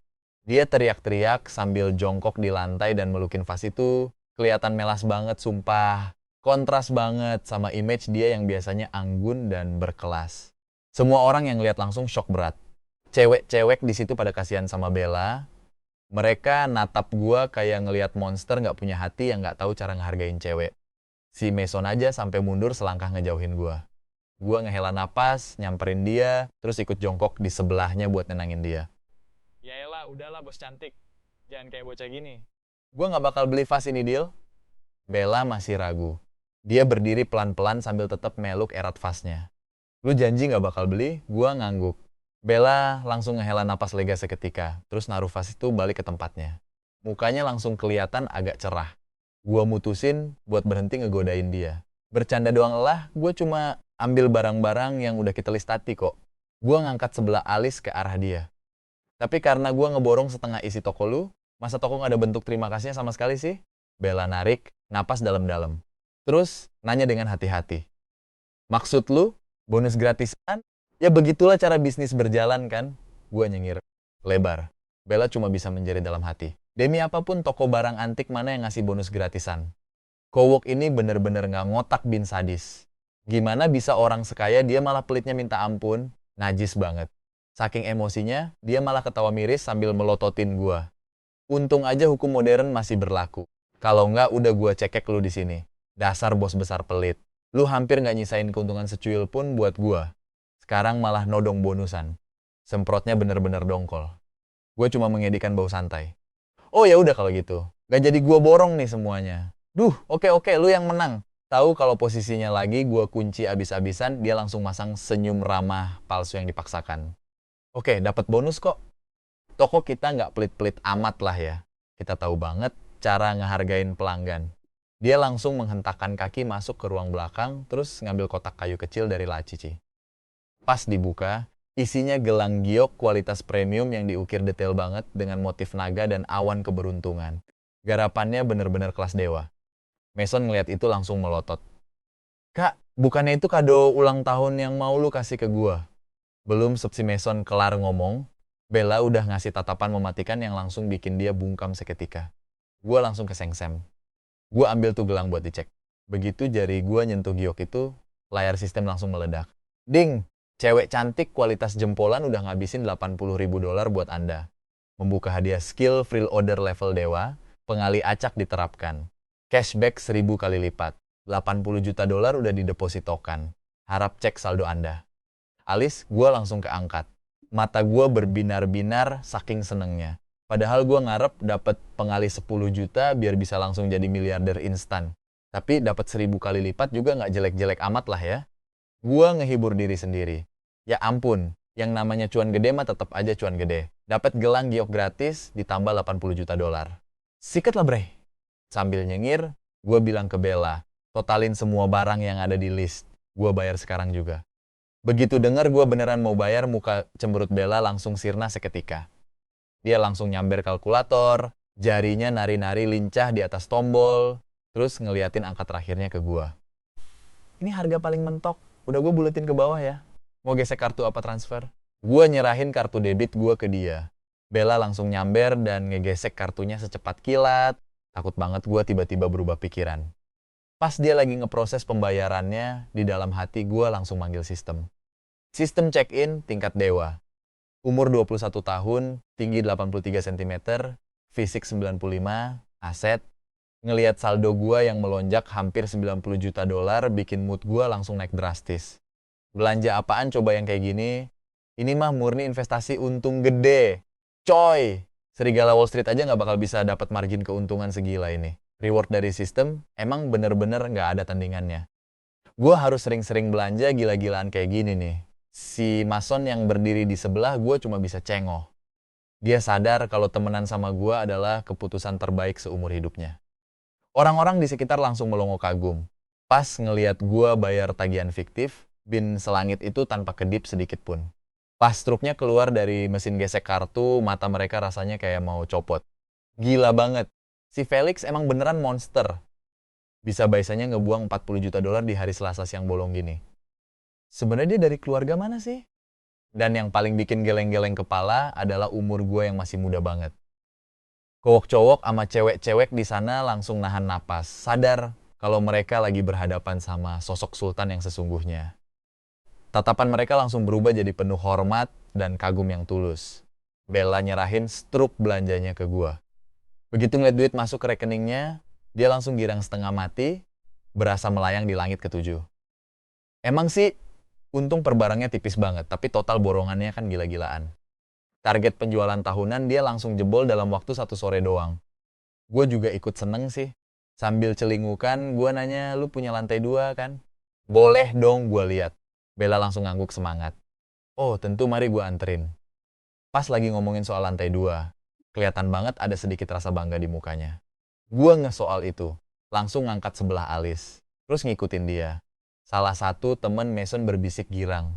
Selama ini mereka udah ngebet banget pengen naik ke lantai 2, tapi nggak pernah dibolehin. Mason melambaikan tangannya. Ayo guys, kita ikuti si Felix. Rombongan itu langsung ngintilin kita naik tangga dengan semangat.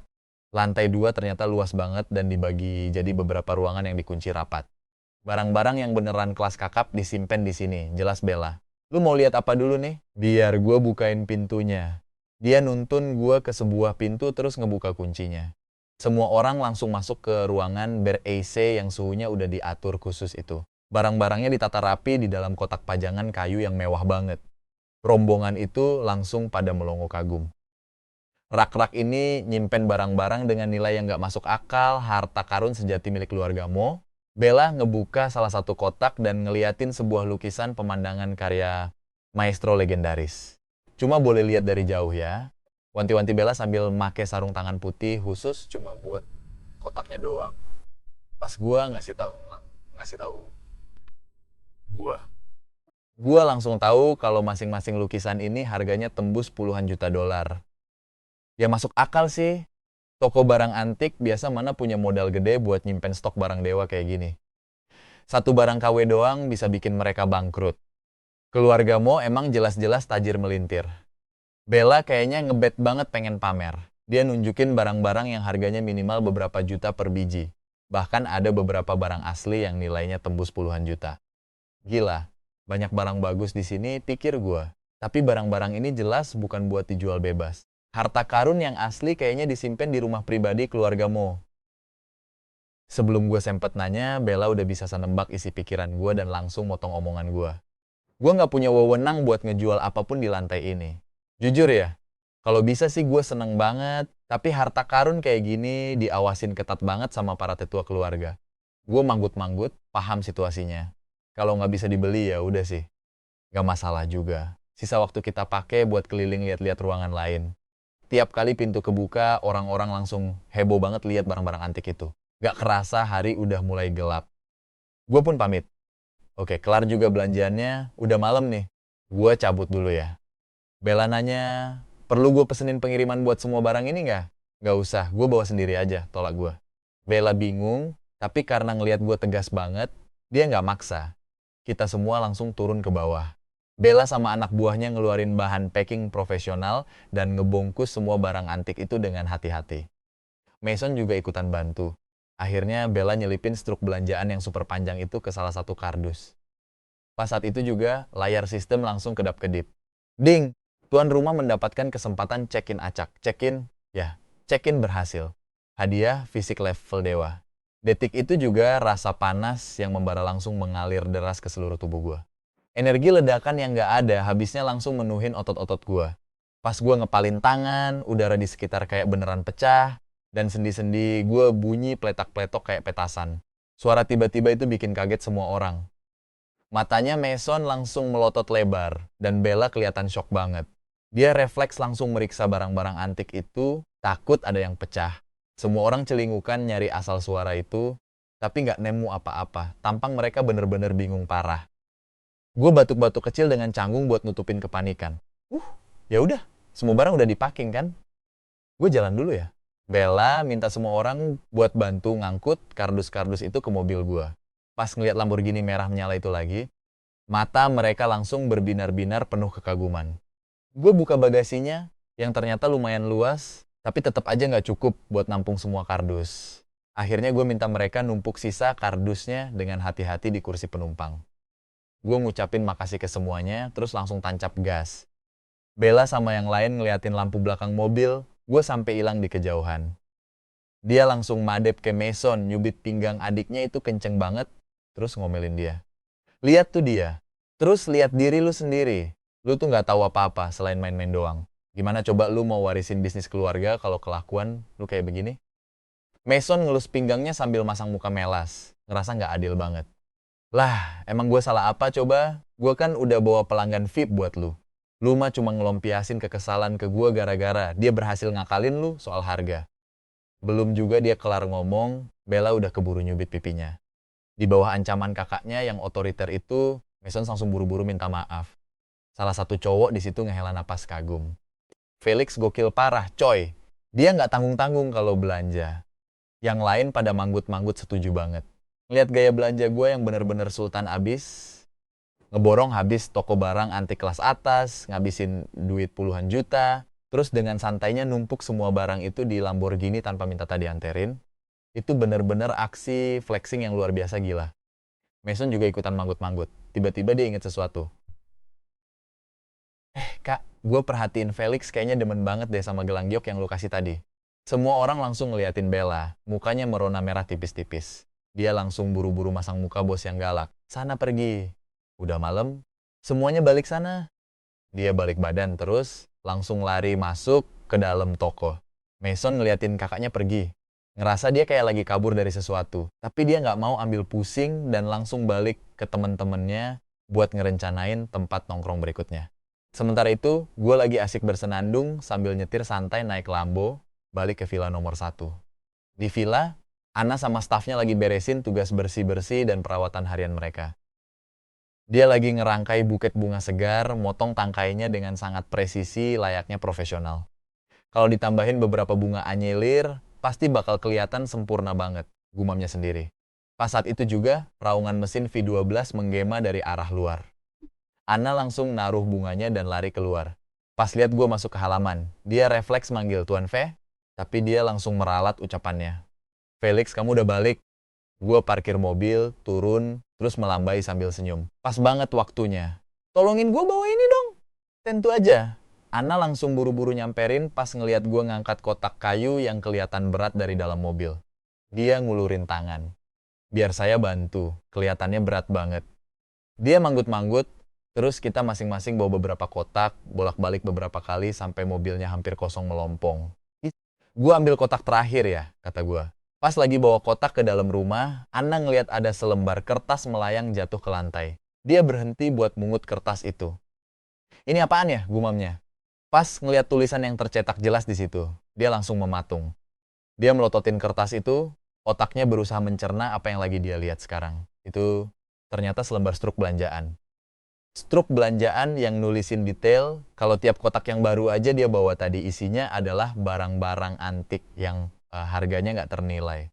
Langkah kakinya langsung terhenti. Matanya langsung tertuju ke total harga di bagian paling bawah, sambil ngitungin jumlah angka nolnya. Bibirnya gemetaran. Dari luar dia kelihatan berusaha tetap tenang, tapi di dalam hatinya dia lagi teriak histeris.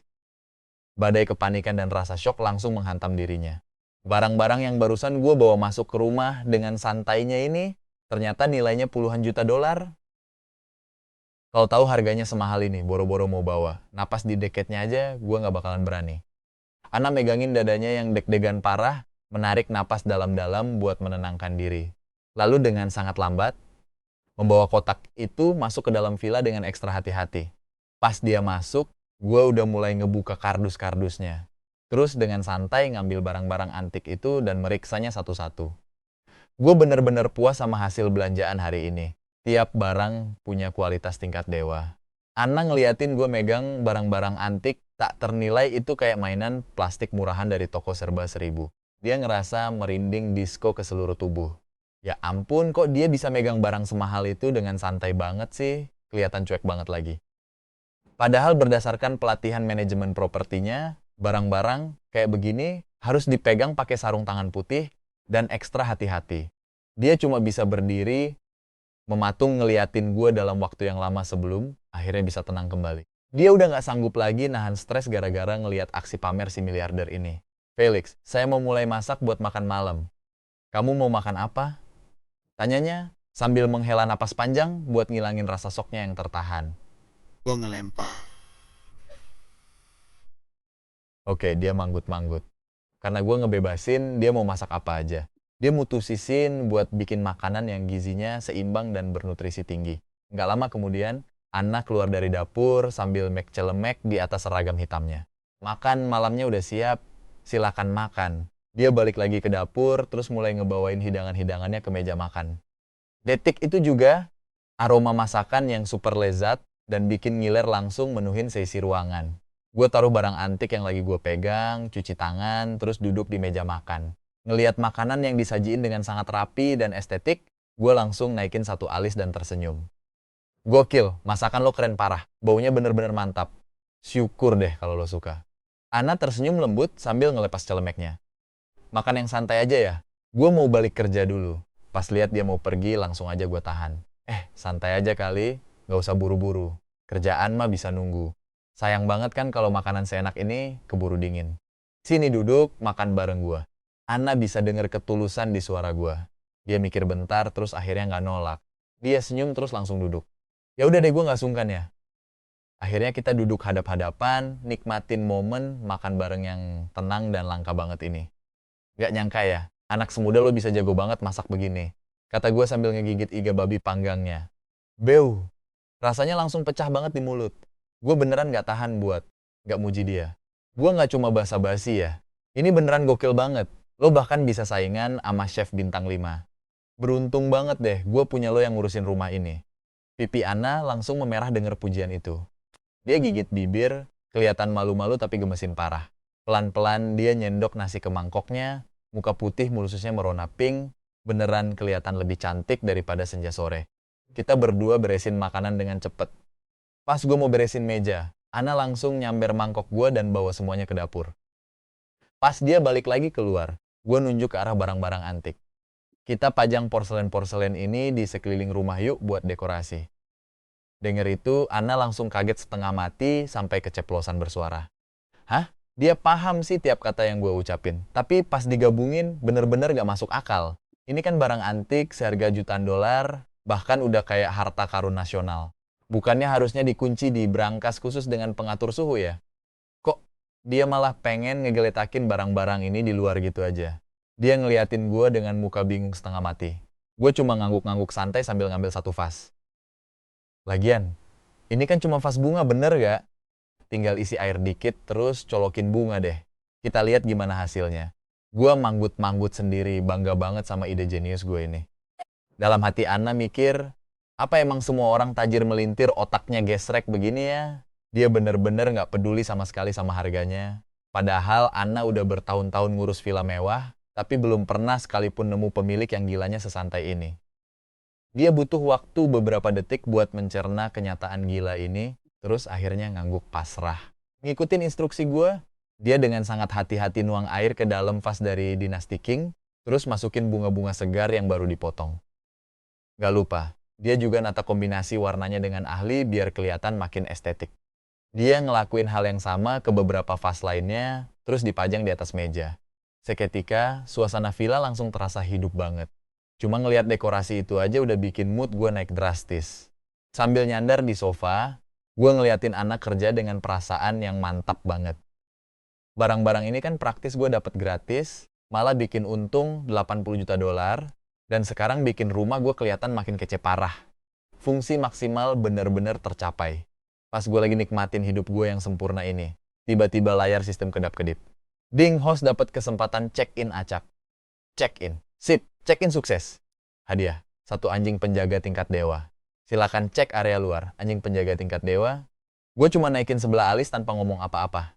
Gak lama kemudian, anak kelar dekorin villa. Dia pamit, terus balik ke kantor manajemen properti buat nyelesain shift kerjanya.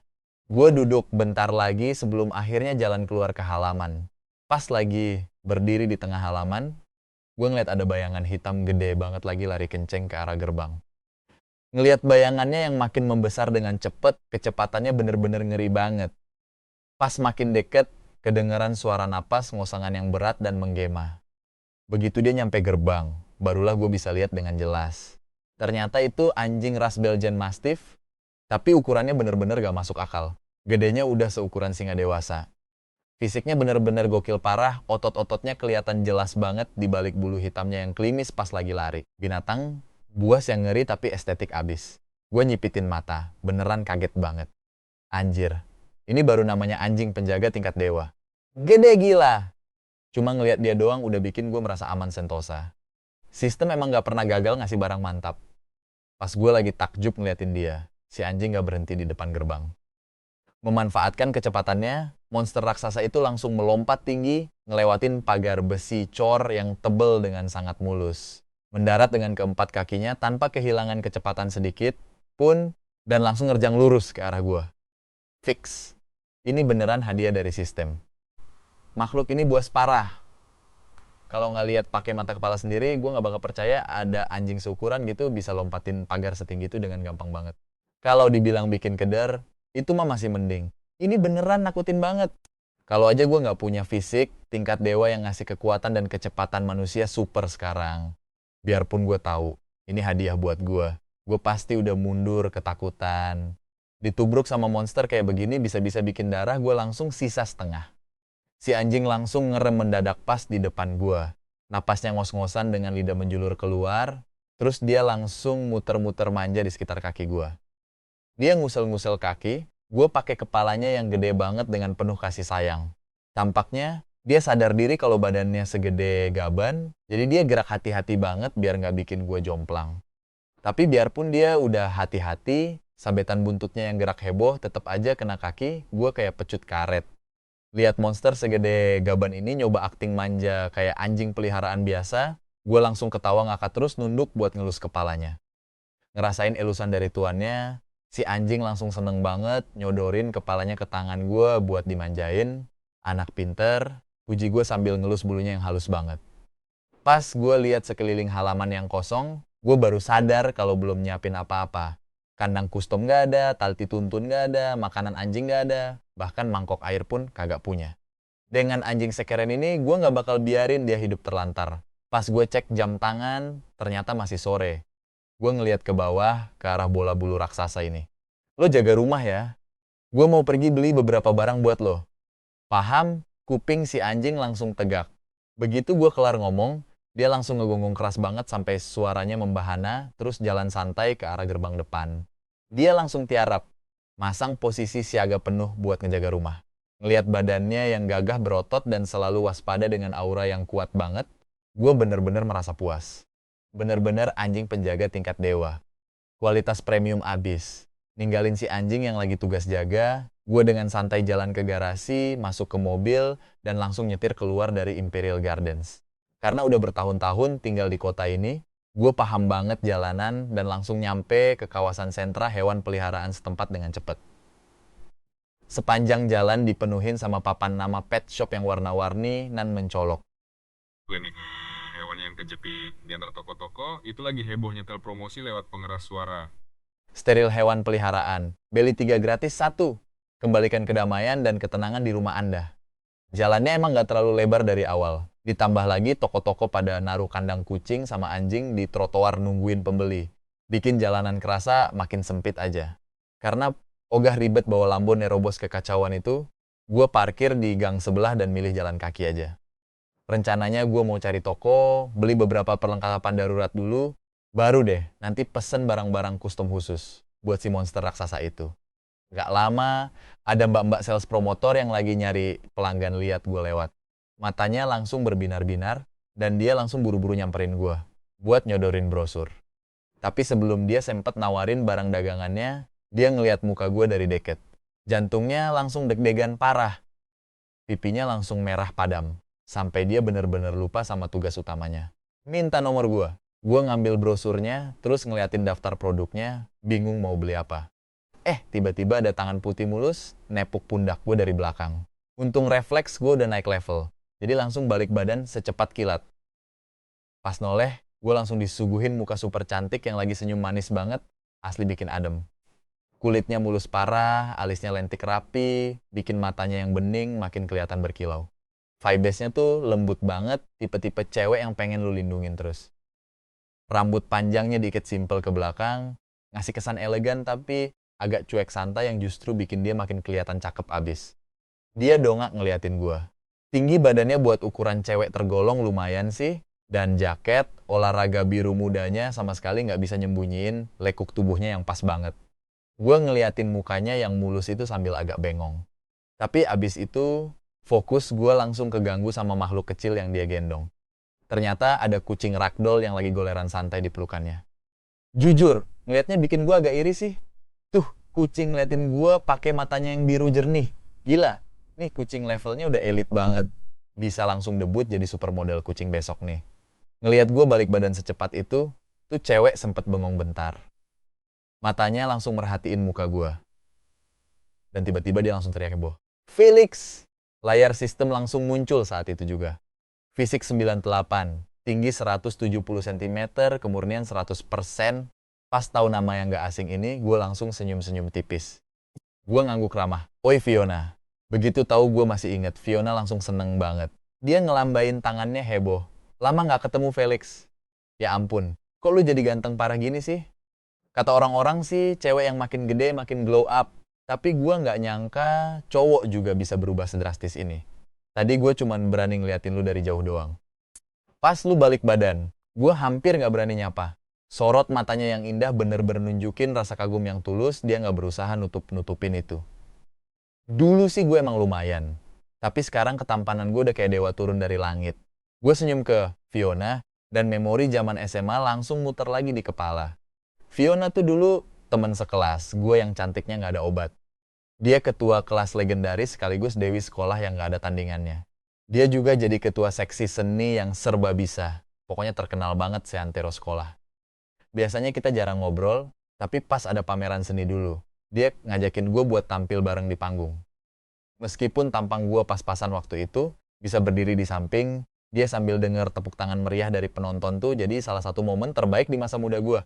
Abis kejadian itu, kita jadi lumayan deket.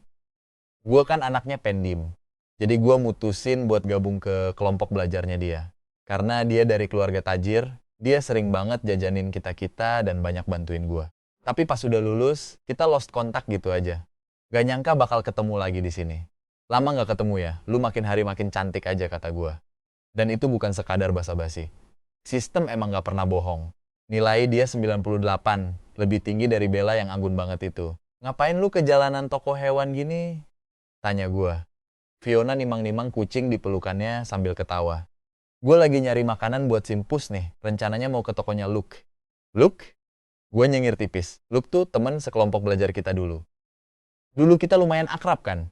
Ternyata tuh bocah buka pet shop ya? Denger nada heran gue, Fiona geleng-geleng kepala gak percaya. Masa sih? Lu beneran gak tahu? Gue pikir lu cuma lost kontak sama gue doang. Ternyata lu juga ngeghosting Luke ya? Fiona kayak baru nyadar sesuatu. Dia ngira karena dulu keluarga gue miskin, makanya gue narik diri gara-gara minder. Tapi dia simpen pikiran itu sendiri. Mukanya masih kelihatan seneng banget karena takdir mempertemukan kita lagi. Pas kelulusan dulu, dia sebenarnya terlalu malu dan takut buat ngasih kado spesial yang udah dia siapin. Jadinya banyak kata-kata yang mendem gitu aja. Sambil narik napas dalam-dalam, dia ngeliatin muka ganteng gue dan langsung mantepin hati. Kalau takdir emang mempertemukan kita lagi, kali ini gue nggak boleh lepasin kesempatan ini. Tapi kan udah bertahun-tahun ya, dia langsung nahan rasa senengnya biar gak kelihatan kelewat agresif dan bikin gue kabur. Pas dia lagi asik ngelamun, gue yang ngeliat dia bengong langsung ketawa kecil. Lagi mikirin apa sih Nona Dewi? Ah, nggak ada apa-apa kok, cuma mikir random aja. Jawabnya sambil ngelambain tangan panik, mukanya langsung merona merah. Dia nggak berani ngomongin isi pikirannya secara belak-belakan. Makanya dia langsung buru-buru ngalihin topik. Kemarin-kemarin sempet ada reuni kelas beberapa kali. Tapi kita nggak pernah bisa ngehubungin lu. Makanya lu nggak pernah datang. Lu pasti nggak tahu soal Luke ya. Pas dia gagal total di ujian masuk kuliah dulu, dia males banget mau ngulang lagi. Akhirnya dia masuk kuliah biasa, tapi berujung drop out juga. Terus bokapnya ngasih modal gede dan dia mulai nyoba bisnis. Lu tahu sendiri kan Luke kayak gimana. Dari kecil dia emang demen banget sama hewan. Makanya dia mutusin buat buka pet shop. Fiona ngejelasin semuanya secara detail sambil ngoyangin badan kucing ragdollnya. Semenjak gue melihara kucing ini, gue pikir mending sekalian bantu temen lama, jadinya gue sering banget kesini. Gue ngangguk-ngangguk santai. Sebenarnya gue tahu soal reuni itu, tapi sengaja gue kuekin undangannya. Dulu kan gue cuma remahan rengginang, alias karakter figuran doang. Kalau dateng juga paling cuma bakal canggung banget doang. Fiona ngeliat ekspresi gue, dikiranya gue lagi inget masa-masa suram dulu. Dia langsung memajukan bibir merahnya sambil cemberut kesel. Tapi emang bener sih lu nggak dateng. Lu nggak tahu aja si Leo, ketua kelas kita yang dulu, sama antek-anteknya sekarang songongnya minta ampun. Najis banget deh. Mereka tuh palsu banget. Orang lain mah bawa kantong plastik biasa. Lah mereka bawa kantong sampah, soalnya isi kepalanya sampah semua. Ini gue nggak lebay ya, emang beneran.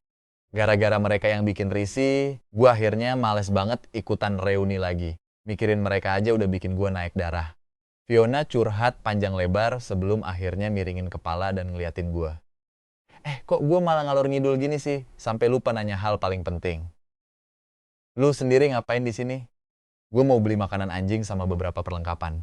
Gue jawab jujur kalau gue denger di sini banyak toko bagus. Makanya mampir buat lihat-lihat.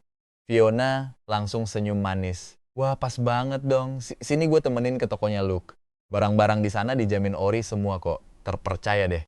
Karena dia emang penyayang binatang akut. Dia nyerokos terus soal perlengkapan hewan. Ngejelasin hal-hal dasar ke gue sepanjang jalan. Gue dengerin aja dengan serius. Kita berdua jalan dampingan. Kowok super ganteng, tingkat tinggi sama cewek luar biasa, cantik langsung jadi pusat perhatian orang-orang di sepanjang jalan. Abis jalan bentar, Fiona nunjuk ke sebuah toko sederhana di kejauhan. Itu tokonya Luke. Gue ngikutin arah jarinya dan ngeliat toko kecil dengan pelang kuning yang Simple, tapi bersih. tampilan depannya nggak berantakan kayak toko-toko lain. Semuanya rapi dan kelihatan profesional, bener-bener mencerminkan kepribadian si Luke. Toko itu juga nyediain jasa penitipan hewan. Kecil tapi rapi banget jalannya. Belum juga nyampe depan. Fiona udah repot nunjuk-nunjuk lewat kaca jendela, ngenalin kandang-kandang hewan yang ada di dalam ke gua. Gua ngangguk. Temen lama gue ini emang beneran serius jalanin bisnisnya. Fiona jalan duluan sambil gendong kucing ragdollnya, terus dorong pintunya. Lonceng, kecil berbunyi nyaring dan merdu. Kita masuk dan ngeliat seseorang lagi jongkok di depan salah satu kandang, lagi ngomong pakai suara yang lembut banget. Pinter ya anak baik. Makan yang banyak, Bray, biar cepet gede dan kuat. Kalau lu nggak tahu apa-apa, lu pasti ngira dia lagi ngebujuk balita manusia. Pas denger bel bunyi, tuh cowok langsung ngebalikin sekop pakan anjing ke karungnya, terus berdiri. Nengok ke arah pintu. Fiona jalan nyamperin sambil ngedipin mata genit. Woi, Luke, lihat nih siapa yang gua bawa. Denger suara Fiona, Luke langsung diem, naruh karung pakan, terus ngelongok ke belakang Fiona. Pas ngelihat postur gua yang tinggi menjulang, dia langsung matung. Sedetik kemudian, mukanya langsung sumringah kegirangan. Anjir, mata gua nggak salah lihat kan? Nggak mungkin Felix, sini masuk. Cuy, duduk-duduk. Luke, bener-bener girang banget. Dia langsung rusuh nyariin kursi buat gua. Tunggu bentar ya, gua ambilin minum dulu. Ngelihat gua masuk bareng Fiona, bikin dia senengnya nggak ngotak. Dia mondar-mandir panik kayak ayam kehilangan induk, ngambil air, terus nyari cemilan. Udah, nggak usah heboh gitu. Duduk aja dulu. Gua ketawa. Ngerasa ada kehangatan yang ngejut di dada gua. Biarpun udah bertahun-tahun lewat, circle kita emang nggak ada matinya. Waktu sama sekali nggak bisa ngerusak persahabatan kita. Minum dulu Gi, cuy. Gua kelarin ngasih makan nih anjing bentar ya. Kasih gua sedetik, kata Luke sambil balik ke area kandang. Gua ngeliat sekeliling tokonya. Kintlong parah. Nggak ada kotoran sama sekali. Biarpun banyak kucing sama anjing yang dititipin di sini, tapi kagak ada bau apek sama sekali. Malah kecium aroma melati yang lembut banget. Dia pasti rajin bersih-bersih tiap saat. Gila, toko kecil lo sukses bener, Bray, puji gua. Bisnis lo kelihatan lancar jaya nih, rame pet care-nya. Luke, yang masih sibuk ngebujuk anjingnya buat makan, ketawa kecut. Bro, jangan ngeledek lah, toko gembel. Gua gini mana bisa saingan sama yang gede-gede. Gua kan nggak kayak kalian yang pada kuliah. Gua cuma bisa kerja kasar doang. Pas udah terjun ke dunia nyata, baru berasa pentingnya pendidikan. Sayangnya, penyesalan emang selalu datang belakangan. Untung aja keluarga gua ngedukung dan ngasih modal buat buka ginian. Gua harus sukses biar bisa balikin modal mereka. Begitu, kelar ngasih makan si anjing, dia langsung cuci tangan terus nyamperin gua. Jadi, Felix, angin apa nih yang bawa lo ke sini? Baru dapat anjing baru. Butuh beberapa perlengkapan sih, makanya gua mampir buat nyari. Gua senyum, ngejelasin gimana gua nggak sengaja ketemu Fiona, terus dia langsung nyeret gua ke sini. Pas denger apa yang gua butuhin, Luke langsung nyengir lebar. Gampang itu mah, aman terkendali. Gua punya semua yang lo butuhin. Santai aja. Dia natap gua dengan senyum lebar yang ramah banget. Tapi bentar, kalem dulu. Kita giba-giba dulu lah. Bro, gua kira lo udah ditelan bumi. Lo hilang bertahun-tahun kagak ada kabar sama sekali. Lo lupa ya sama sohib-sohib lo sendiri? Akhirnya kita bertiga duduk bareng, saling curhat masa lalu sambil ketawa ngakak. Circle kita berasa solid banget. Berasa kayak kita balik ke zaman SMA dulu, pas masih jadi bocah-bocah labil yang bebas beban pikiran. Pas lagi asyik ketawa-tawa, tiba-tiba ada suara deru mesin bising parah dari luar yang langsung bikin kaget sesi toko. Kita semua refleks nengok ke arah pintu. Sebuah mobil Audi A6 ngebut ugal-ugalan terus parkir paksa persis di depan toko. Knalpotnya jelas-jelas udah dimodif biar berisik dan norak abis. Di dalam toko, anjing sama kucing yang lagi tidur langsung bangun dan panik. Anjing-anjing mulai ngegonggong dan ngeram gahar. Malah kucing ras ragdoll pemalas yang lagi digendong Fiona juga mulai berontak gelisah. Sst, nggak apa-apa kok. Shh, aman-aman. Fiona buru-buru meluk erat kucing itu buat nenangin dia. Tapi matanya melotot tajam penuh emosi ke arah mobil di luar. Pintu mobil Audi itu kebuka. Terus beberapa cowok muda pada turun. Pas lihat mereka, muka Fiona langsung kecut tanda jijik mampus. Dia ngedeket ke kuping gua terus bisik-bisik. Apes banget sih hari ini. Kok bisa-bisanya kita ketemu mereka di sini? Sialan emang. Gue naikin alis sebelah, terus ngeliatin dia, sadar lagi gue liatin, dia ngedipin mata sambil ngasih kode tipis ke arah luar. Gue langsung nyipitin mata, ngelongok lewat kaca jendela. Bocah-bocah di luar itu bukan orang asing. Pentolan mereka ternyata mantan ketua kelas kita pas SMA dulu si Leo. Di belakangnya ngekor antek-antek setianya yang cupu. Emang bawaan orok kagak bakal berubah. Mereka masih aja jadi geng tukang bully yang sok keras. Gua langsung paham maksud omongan Fiona tadi. Ketemu sama badut-badut ini di hari yang cerah bener-bener ngerusak suasana. Leo buka pintu toko dengan gaya songong kayak raja baru masuk istananya. Mukanya langsung ditekuk tanda jijik. Gubuk sempit. Baunya busuk amat. Tapi sedetik kemudian dia ngelihat Fiona lagi duduk di dalam. Pas ngelihat si primadona sekolah, muka Leo langsung berubah 180 derajat. Dia langsung masang senyum sok ganteng yang genit abis dengan mata berbinar-binar. Antek-antek di belakangnya juga ikutan ngeliat Fiona. Mata mereka langsung melotot ngeliat betapa cantiknya dia sekarang. Leo busungin dada. Udah siap-siap mau nyamperin buat ngegoda. Tapi matanya langsung tertuju ke cowok yang duduk persis di sebelahnya. Kita duduknya emang deket banget. Muka Fiona yang tadinya ramah langsung berubah sedingin es pas ngeliat Leo. Suasana hati Leo yang tadinya seneng langsung buyar. Dia melototin gua. Pas ngeliat muka gua dengan jelas, dia sempet bengong, terus akhirnya ngenalin gua. Wah, ternyata ada si Felix. Nada suara Leo kedengeran sinis abis, tapi berhubung kita teman sekelas dulu. Dia terpaksa nyapa gua biar bisa caper ke Fiona. Dia nginget gua sebagai karakter figuran pendim pas zaman SMA dulu. Suaranya bener-bener sarkas parah. Cuy, lo kemana aja sih bertahun-tahun ini? Kayak setan aja hilang tanpa jejak. Kita udah ngajakin lo ke banyak acara reuni, tapi lo kagak pernah nongol. Belagu banget ya sekarang. Dia ngeliatin gua dari ujung kepala sampai kaki dengan tatapan ngeremehin abis. Felix, lo bener-bener gak ngehargain temen lama lo ya? Leo udah siap-siap mau cari gara-gara biar kelihatan sangar. Tapi sebelum dia lanjut bacot, Fiona langsung motong omongannya dengan ketus. Kalau mulut lo kagak bisa ngomong yang bener, mending diam aja. Kagak ada yang nyuruh lo ngomong juga. Kesabaran Fiona udah habis. Si Leo ini mikir dirinya siapa sih? Terserah lo mau senarsis apa, tapi begitu lo masuk ke sini dan nyari ribut sama Felix, urusannya bakal panjang. Denger Fiona belain gua, muka Leo langsung kelihatan kecut dan kesel. Tapi berhubung Fiona itu cewek idaman, dia milih buat nahan emosinya. Tapi antek-anteknya malah natap gue penuh kebencian. Mereka emang udah bertahun-tahun gak ketemu gue, tapi mereka tahu banget kalau Fiona protektif parah sama gue. Apapun yang mereka omongin cuma bakal bikin Fiona makin benci sama mereka. Luke langsung sadar sama situasi yang makin panas ini.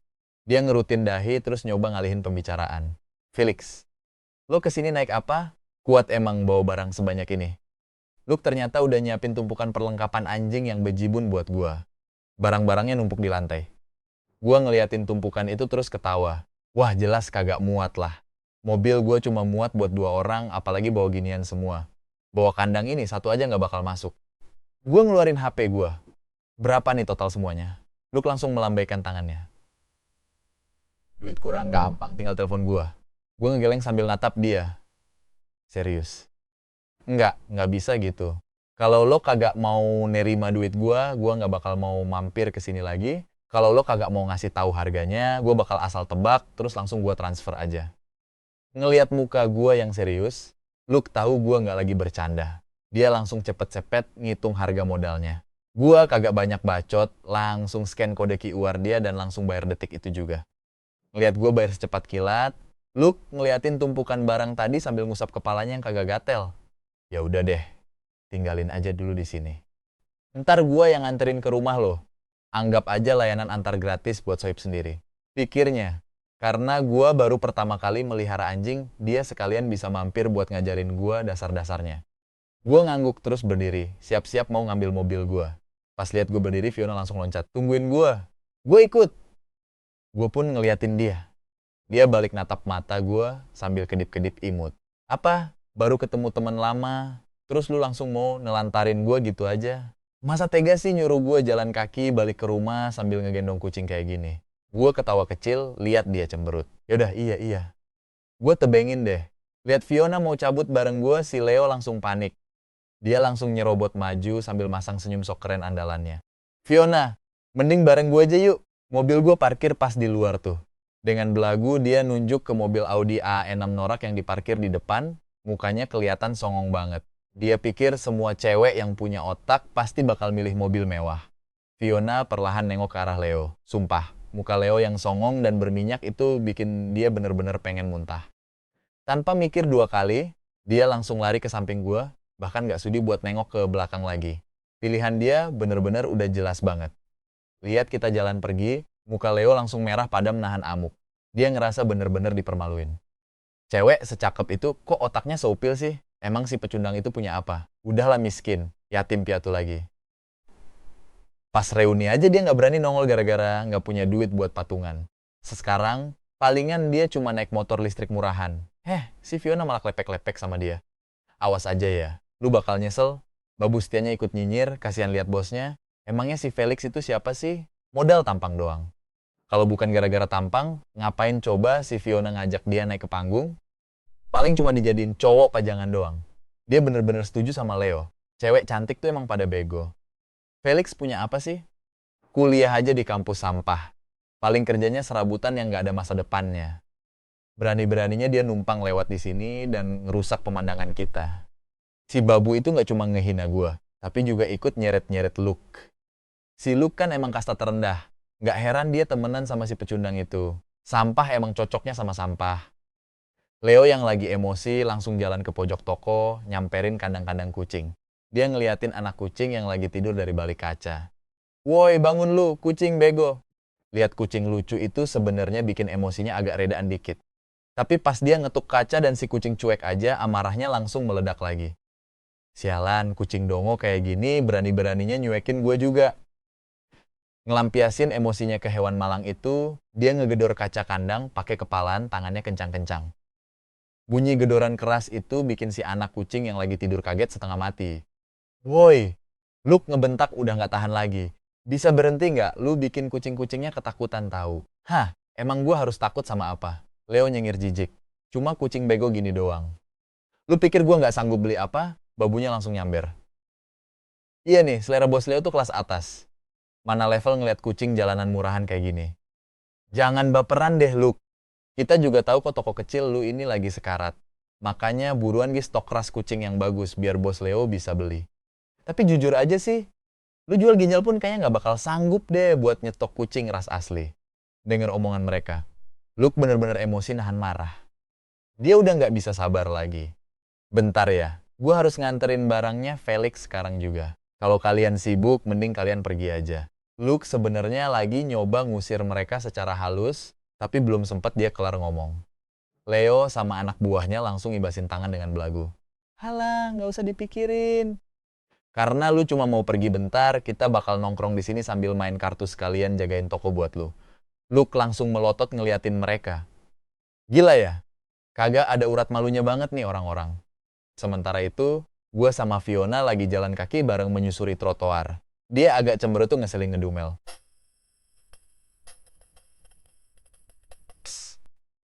Dia nggak ngelanjutin omongannya, cuma ngelirik gue diam-diam. Biarpun mereka ngeselin, tapi dalam hati dia sebenarnya bersyukur banget. Gara-gara mereka, dia jadi bisa ngebonceng di motor listrik gue. Dia bisa meluk pinggang gue dengan alasan yang super logis. Rencana yang bener-bener sempurna. Pas mikirin itu, Fiona langsung senyum-senyum sendiri. Rasanya romantis banget. Dia gigit bibirnya, nyoba nahan rasa senengnya yang meluap-luap. Badannya Felix sekarang oke banget lagi. Bisa meluk pinggang, dia tuh bener-bener menang banyak. Mukanya langsung kerasa panas kayak terbakar. Dia belum pernah sedekat ini sama cowok sebelumnya. Makanya dia bener-bener nggak sabar.